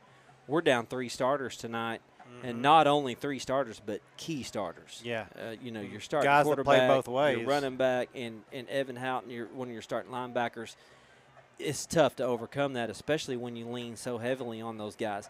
There's a good tackle made back there on the far side. I couldn't tell who was in on it. I think it was Cooper Kelly. Yeah, Cooper again. But looking at our district, you know, obviously Elgin is going to be very tough. Yeah. They've been beating teams easily. Midwest City's going to be tough, and Mac's going to be tough. But you got some winnable games. I mean, you got Noble, who looks like they're down. I mean, it's still going to be a tough game. Altus, El Reno, you never know about El Reno, what kind of game you're going to get with El Reno. 1st down run for the Wildcats. So I think if the Demons can get healthy, get some key starters back, you're going to be able to compete in that district. Yeah. No, I would rate Elgin, Midwest City 1 and 2. It could go either way. And then I think your 3rd team, in my opinion, probably Lawton MacArthur, maybe even El Reno. El Reno's a good team. 1st down at the 37. And then, you know, last year Duncan beat Noble. They beat Altus. They beat Ardmore. So that's 3 wins right there. And I think you could go out there and maybe compete with Mac and, who's my other team? El Reno. Those are 2 great teams, and that's probably your top 4. They'll be fighting. Duncan will probably be fighting for that 4th spot with El Reno or, you know, someone like that. So, no, we have a lot to look forward to still. Wildcats have, looks like they have a lot of backups in right now. Pass downfield to number 9, who was wide open. Pretty much might have just waltzed into the end zone, but he drops the pass. So it's all backups for the Wildcats, which I don't blame them at 45-3. No, I'm glad he dropped that. You never know with, you know, talking about an El Reno team in the district. You never know about them. They're one of those teams that they could beat you easily and you could beat them. Duncan has lost some heartbreakers over the last few years to El Reno that we all feel like should have been wins. So I think that's definitely a winnable game coming up down the road. 3rd down 6, and it's going to be a handoff. He'll be short of the 1st down. Yeah, no, Duncan always competes with El Reno. They've always have some great games, and you know, El Reno came out here and played Piedmont. I think it was last week or week 1, 2 weeks ago. Yeah, and it was a close game. So 14-6. 14. I mean, that's Piedmont beat El Reno 14-6. Yeah. So I And mean, you never know what this game could be if Duncan had their guys, that's you know. very so. true. I mean, I honestly, I do think the first half would have been a completely different game with those guys in. I don't think it would be another big run going in for a touchdown for the Wildcats. And boy, a lot of this is just being tired and worn out. Yeah. You know, the Wildcats, they basically put a new team on the field, and even though it's backups, you're putting them in against a team that is just beat up and worn down. These guys have been fighting their tails off tonight. Been a tough offense to try to stop. Yeah. And when you get down like this, you don't want to say they're out there giving up, but it's just kind of like, they're probably not giving their full effort. You lose a little bit of intensity. You do. Yeah, absolutely. And like you've been saying it, they're tired. They're all been playing both ways. And, I mean, I don't doubt that, Duncan has a conditioning issue. They were working out all summer. We worked with Cooper Kelly this year. He helped us at our job, and we got to know him. And he was at Summer Pride almost every day during the summer. So we know they put the effort out in the summertime. But, man, when you're just out there and you got injuries, it's just hard to overcome. Some of the scores going on around the district tonight. Elgin is up on Weatherford 42-0. And Midwest City is beating Putnam City North 24-7. Lawton Eisenhower is beating Lawton High 25-13. That's not a district game, but people always like to see what Lawton's doing. And I don't see anybody else. Ardmore, MacArthur's off this week. I don't see El Reno or Altus on there, so that's kind of what's going on around our district. I've got some Stevens County scores here.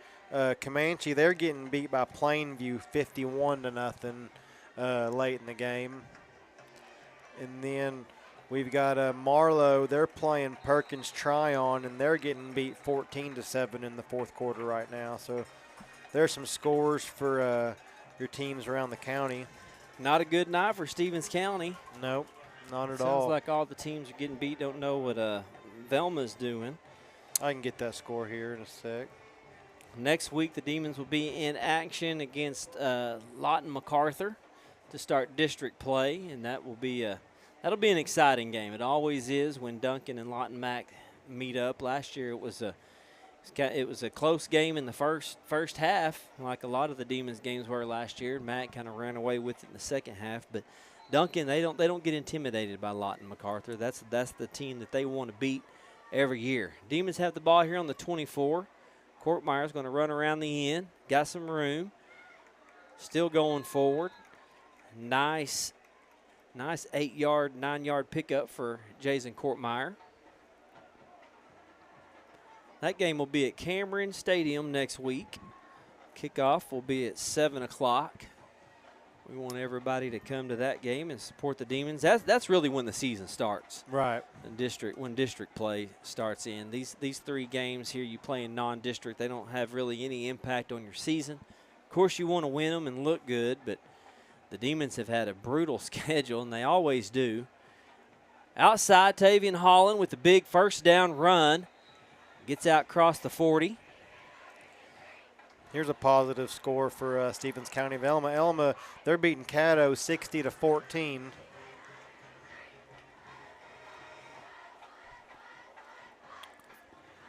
First down run for Tavion Holland, and the starting, or what's left of the starting offense for the Demons stays on the field at the 44-yard line. And even though they're playing against backups, these guys want to go score.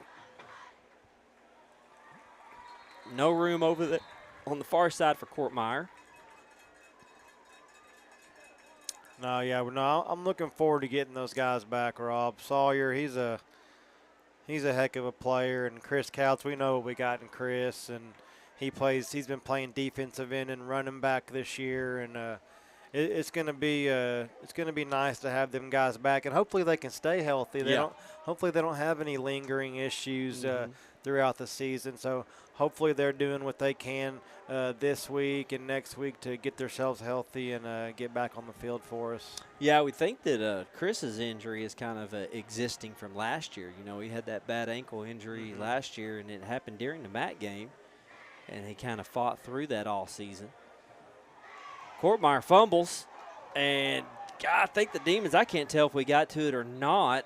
Courtmeyer went back to try to get it, and I think Piedmont's going to come up with the ball. Yeah. So just a snap come back, and it hit him in the hands. He just lost it. Probably had his eyes downfield looking at the defense coming in. And so another turnover for the Demons. That'll be the 4th turnover. And you'd like to see Jason and Tavion there. They're there to pick the ball up. You want to see them fall on it instead of trying to pick it up when you have Piedmont guys coming in and diving for the ball. So right there to protect yourself, you would like to see them just jump on it instead of picking it up and trying to run, and it didn't work out. And it came back to bite them a little bit, and it forced a turnover. Yeah, I think Courtmeyer should have just fell on that. He tried to pick it up and run with it, which that's kind of instinct, tells you I got to get this ball and go. Handoff going to the outside, but a flag in the backfield.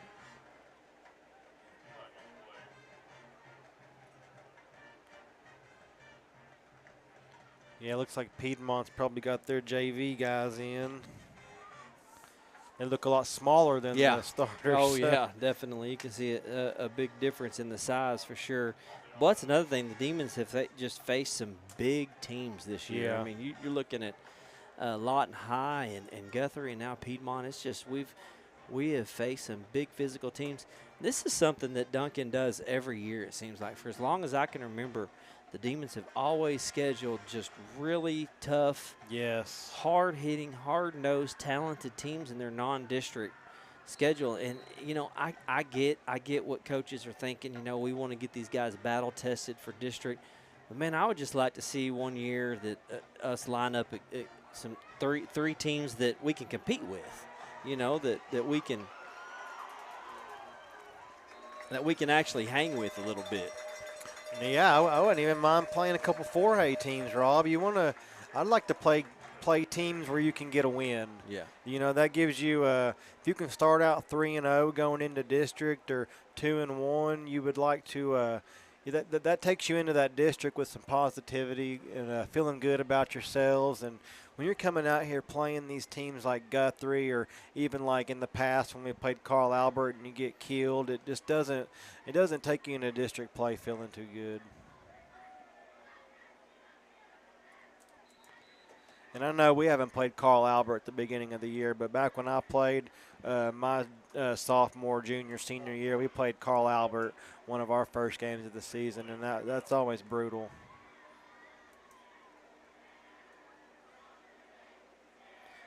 Just got a text from Jimmy Akers. He's the guy that does all the softball games, and he said that the Demon girls they won their first 2 games of the Durant tournament today.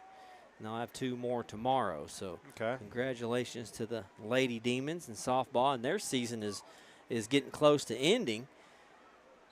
Nice tackle there in the backfield by number 6 for the Demons, Cannon Brennis. Yeah, the Lady Demons, their season is wrapping up. They start really early, so I think they have a few games left until the postseason starts for them. So it'll be exciting to see what the Lady Demons do in softball. All kinds of good stuff is happening around Duncan. Volleyball's going.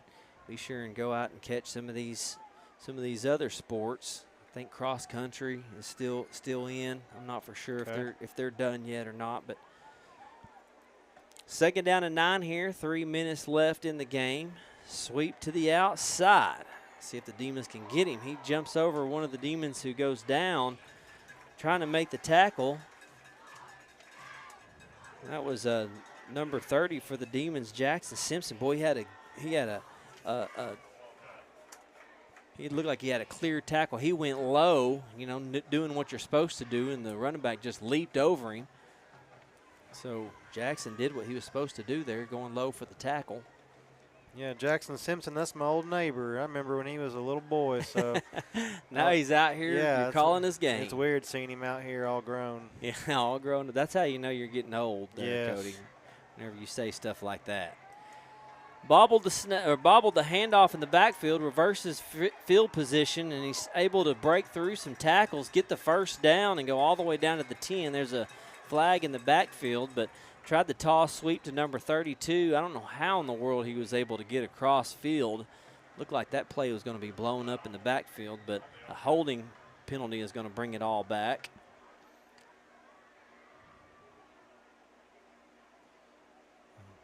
Athletic Director Bobby Cook just texted me and said the cross country has won 2 meets. So congratulations, cross country. And you know you like to hear about all these other sports going around and everything that's going on with these guys and girls. And man, we have a lot of good student athletes at Duncan. I mean, if you go and look back last year, there was a lot of teams that did very well in their sports. A lot of postseason appearances, and it's just exciting to see these kids out and competing and doing their best. So we like to be a part of that too. Chisholm Holland has done a great job this year. He's live streaming everything that he can. There's only one of him, so he's having to get to haul this equipment around. And man, I'm telling you, it's a lot of equipment here. So he's done a great job.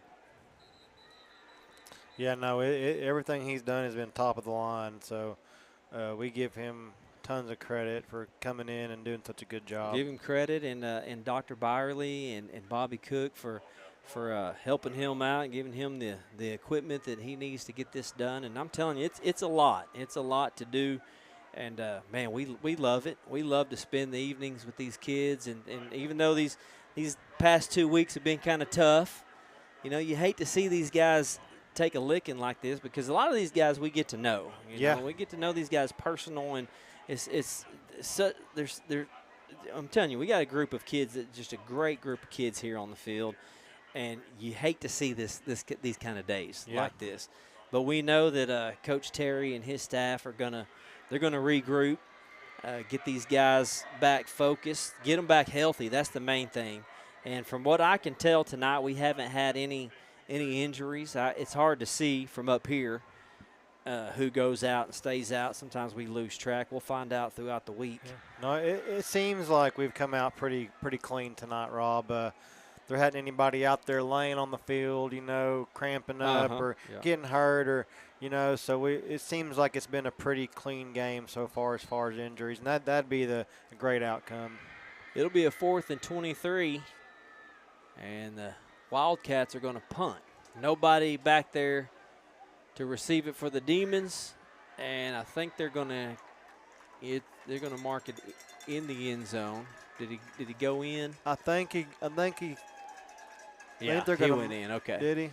Okay. It was a valiant effort. Boy, he got down there. It looked like he was going. No, they got him. Yeah, they're marking they got him it right before there he went in. Wow. Right there on the 1 or about the half-yard line. You know, Duncan did this last week too on the punts. We didn't put anybody back there to receive. Yeah, that's something I don't understand ask. That's something I'd like to see if we can get some info on and see why they do that. I mean, I'm sure they have a reason for it. I just don't get that, because something like this could happen. Yeah. I mean, you have a good pursuit by the defense. They get down there, and now they pin your guys back on the 1, which is like Duncan didn't have enough not going their way tonight. Now you got to start your drive off from inside and the offense that we're running tonight, this is not good for Duncan. No. You know, we don't have a quarterback that can get it out of the end zone. And it looks like we got that freshman in, Rob. Yep, and we also have a new runner in the backfield, and they got him for a safety. Which, I mean, why would you not? I mean, Piedmont, why would you not bring everybody right there? Yep. You know there's not going to be a pass. They brought everybody in, and I don't understand not having somebody back there to receive a punt. Yeah, no, that could have easily been avoided. I don't know if it was an accident or somebody didn't get back there, but I don't get that. So it's a safety for the Wildcats, and while the Demons offense comes out, we'll take a quick timeout with 1:52 left. We'll be right back. a call to get some help in the enrollment office, and both of those ladies popped over and spent 2 days helping us get student records uploaded and supporting Sherry in our enrollment office. So we have a great team over there at 9th Street, and we appreciate those ladies.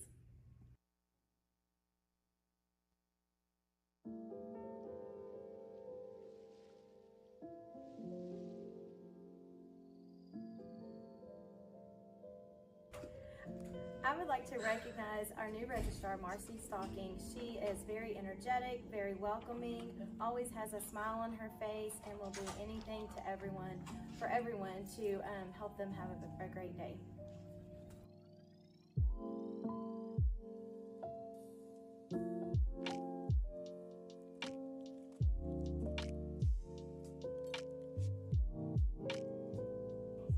I'm shouting out Lori Mitchell's name for Will Rogers. She is phenomenal, not only with her kids, she's a positive entity to the classroom, but our building as well. She makes the environment and the culture in our building so positive, and we appreciate her for all she does.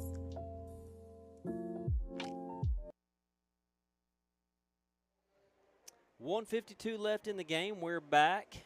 Demons, because of the safety. I said we'll come back for the Demon offense. I wasn't even thinking. Of course, on the safety, the Demons have to kick off to the Wildcats. That was just a kind of an impossible situation for the Demons to be in. You got the ball on the 1. They did bring in their freshman quarterback and a new running back, but the Wildcats just pinned their ears back and came for them. He's going to return this. Good return across the 50 down to the 40. Oh, we had a player over here for Piedmont just looked like he almost took a shot at, like a swing at one of the Demons. And Looked like Cooper Kelly. I know. Did you see that? Yeah. It looked like he was about to take a swing at him. Right in front of the official, too. Big return for the Wildcats. Get it all the way down to the 42 in Demon territory. Oh, looks like they're going to take this back. There must have been a penalty. Yeah, I didn't see any flags. I didn't either. Maybe that's probably what they made. They might have thrown the flag here on the near side, and we didn't see it. Yeah, I think he just signaled holding. So. Okay. That'll erase a good return for the Wildcats. Yeah. Bobby just said that the cross country has a good chance to make some noise for a playoff push. Be good to see. We like hearing that. Oh yeah, absolutely. Looks like the Wildcats are done. They're just going to take a knee on this. So don't forget to go out and find out what Demons are playing at home this week. I'm sure we got some softball going, cross country, volleyball. I think the girls are getting close to the end of their season. Yeah. I have not been to one of their games yet because I have a daughter who plays junior high volleyball, Yeah. so I'm always at their games. So haven't got to go watch the girls volleyball team, but I've heard that they're exciting to go see, and I like to watch volleyball anyway. Yeah, I think that's a volleyball's fun sport Yeah, to watch. go support the middle school too. Absolutely, yeah. I don't know their schedule. I'm sure they'll have a game this week, so yeah, man, go out and support all these Demons. And if you see these guys around town this week, pat them on the back and tell them better luck next week. They deserve it. They fought tonight. You can't. You might be able to say a lot of things about the Demons, but you can't say that they didn't put forth a good effort tonight.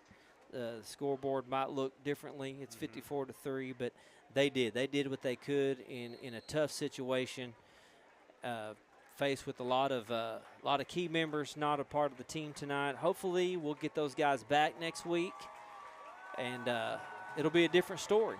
Yeah, no. When you're missing your two best players, Rob, from your offense, and they both play on the defensive side of the ball also, it's a buzzkill, and you hope that they're going to be back next week, which sounds like they will, and and hopefully those injuries, they take care of them, get healthy, so that way it's not lingering rest of the season, and we got to come back to the Wildcat again, where you put a player like Jason Courtmeyer in a bad situation. So We left a sport out too. Swim is about to start, so you want to catch that team. I think we had a few swimmers last year do very good. I can't remember exactly what happened. I can't. I knew we had a couple of them that done very good last year. So support all these Demons. Next week we'll be live at Cameron Stadium in Lawton for first district game of the season. It'll be the MacArthur Highlanders versus the Duncan Demons. It's a classic rivalry. You don't want to miss that one. It's always exciting game when those two get together, and really that's when the season begins. District play is really what you play for. Thank God we've got these 3 non-district games out of the way, and hopefully we can come back healthy and stronger next week and go make that trip over to Lawton and support these Demons. We want to pack the stadium out, wear your red, and let's show these guys a lot of support because they are giving it all, and this coaching staff is too. Thank you for joining us tonight. We want to thank Hope's Build Construction and New Hope Baptist, our game sponsors. Thank you for allowing us to do this and spend our evenings with you. And hopefully you guys have a nice week. Go support your Demons this week. And for Rob, Cody, and Chisholm Holland, we'll see you next week. Go Demons.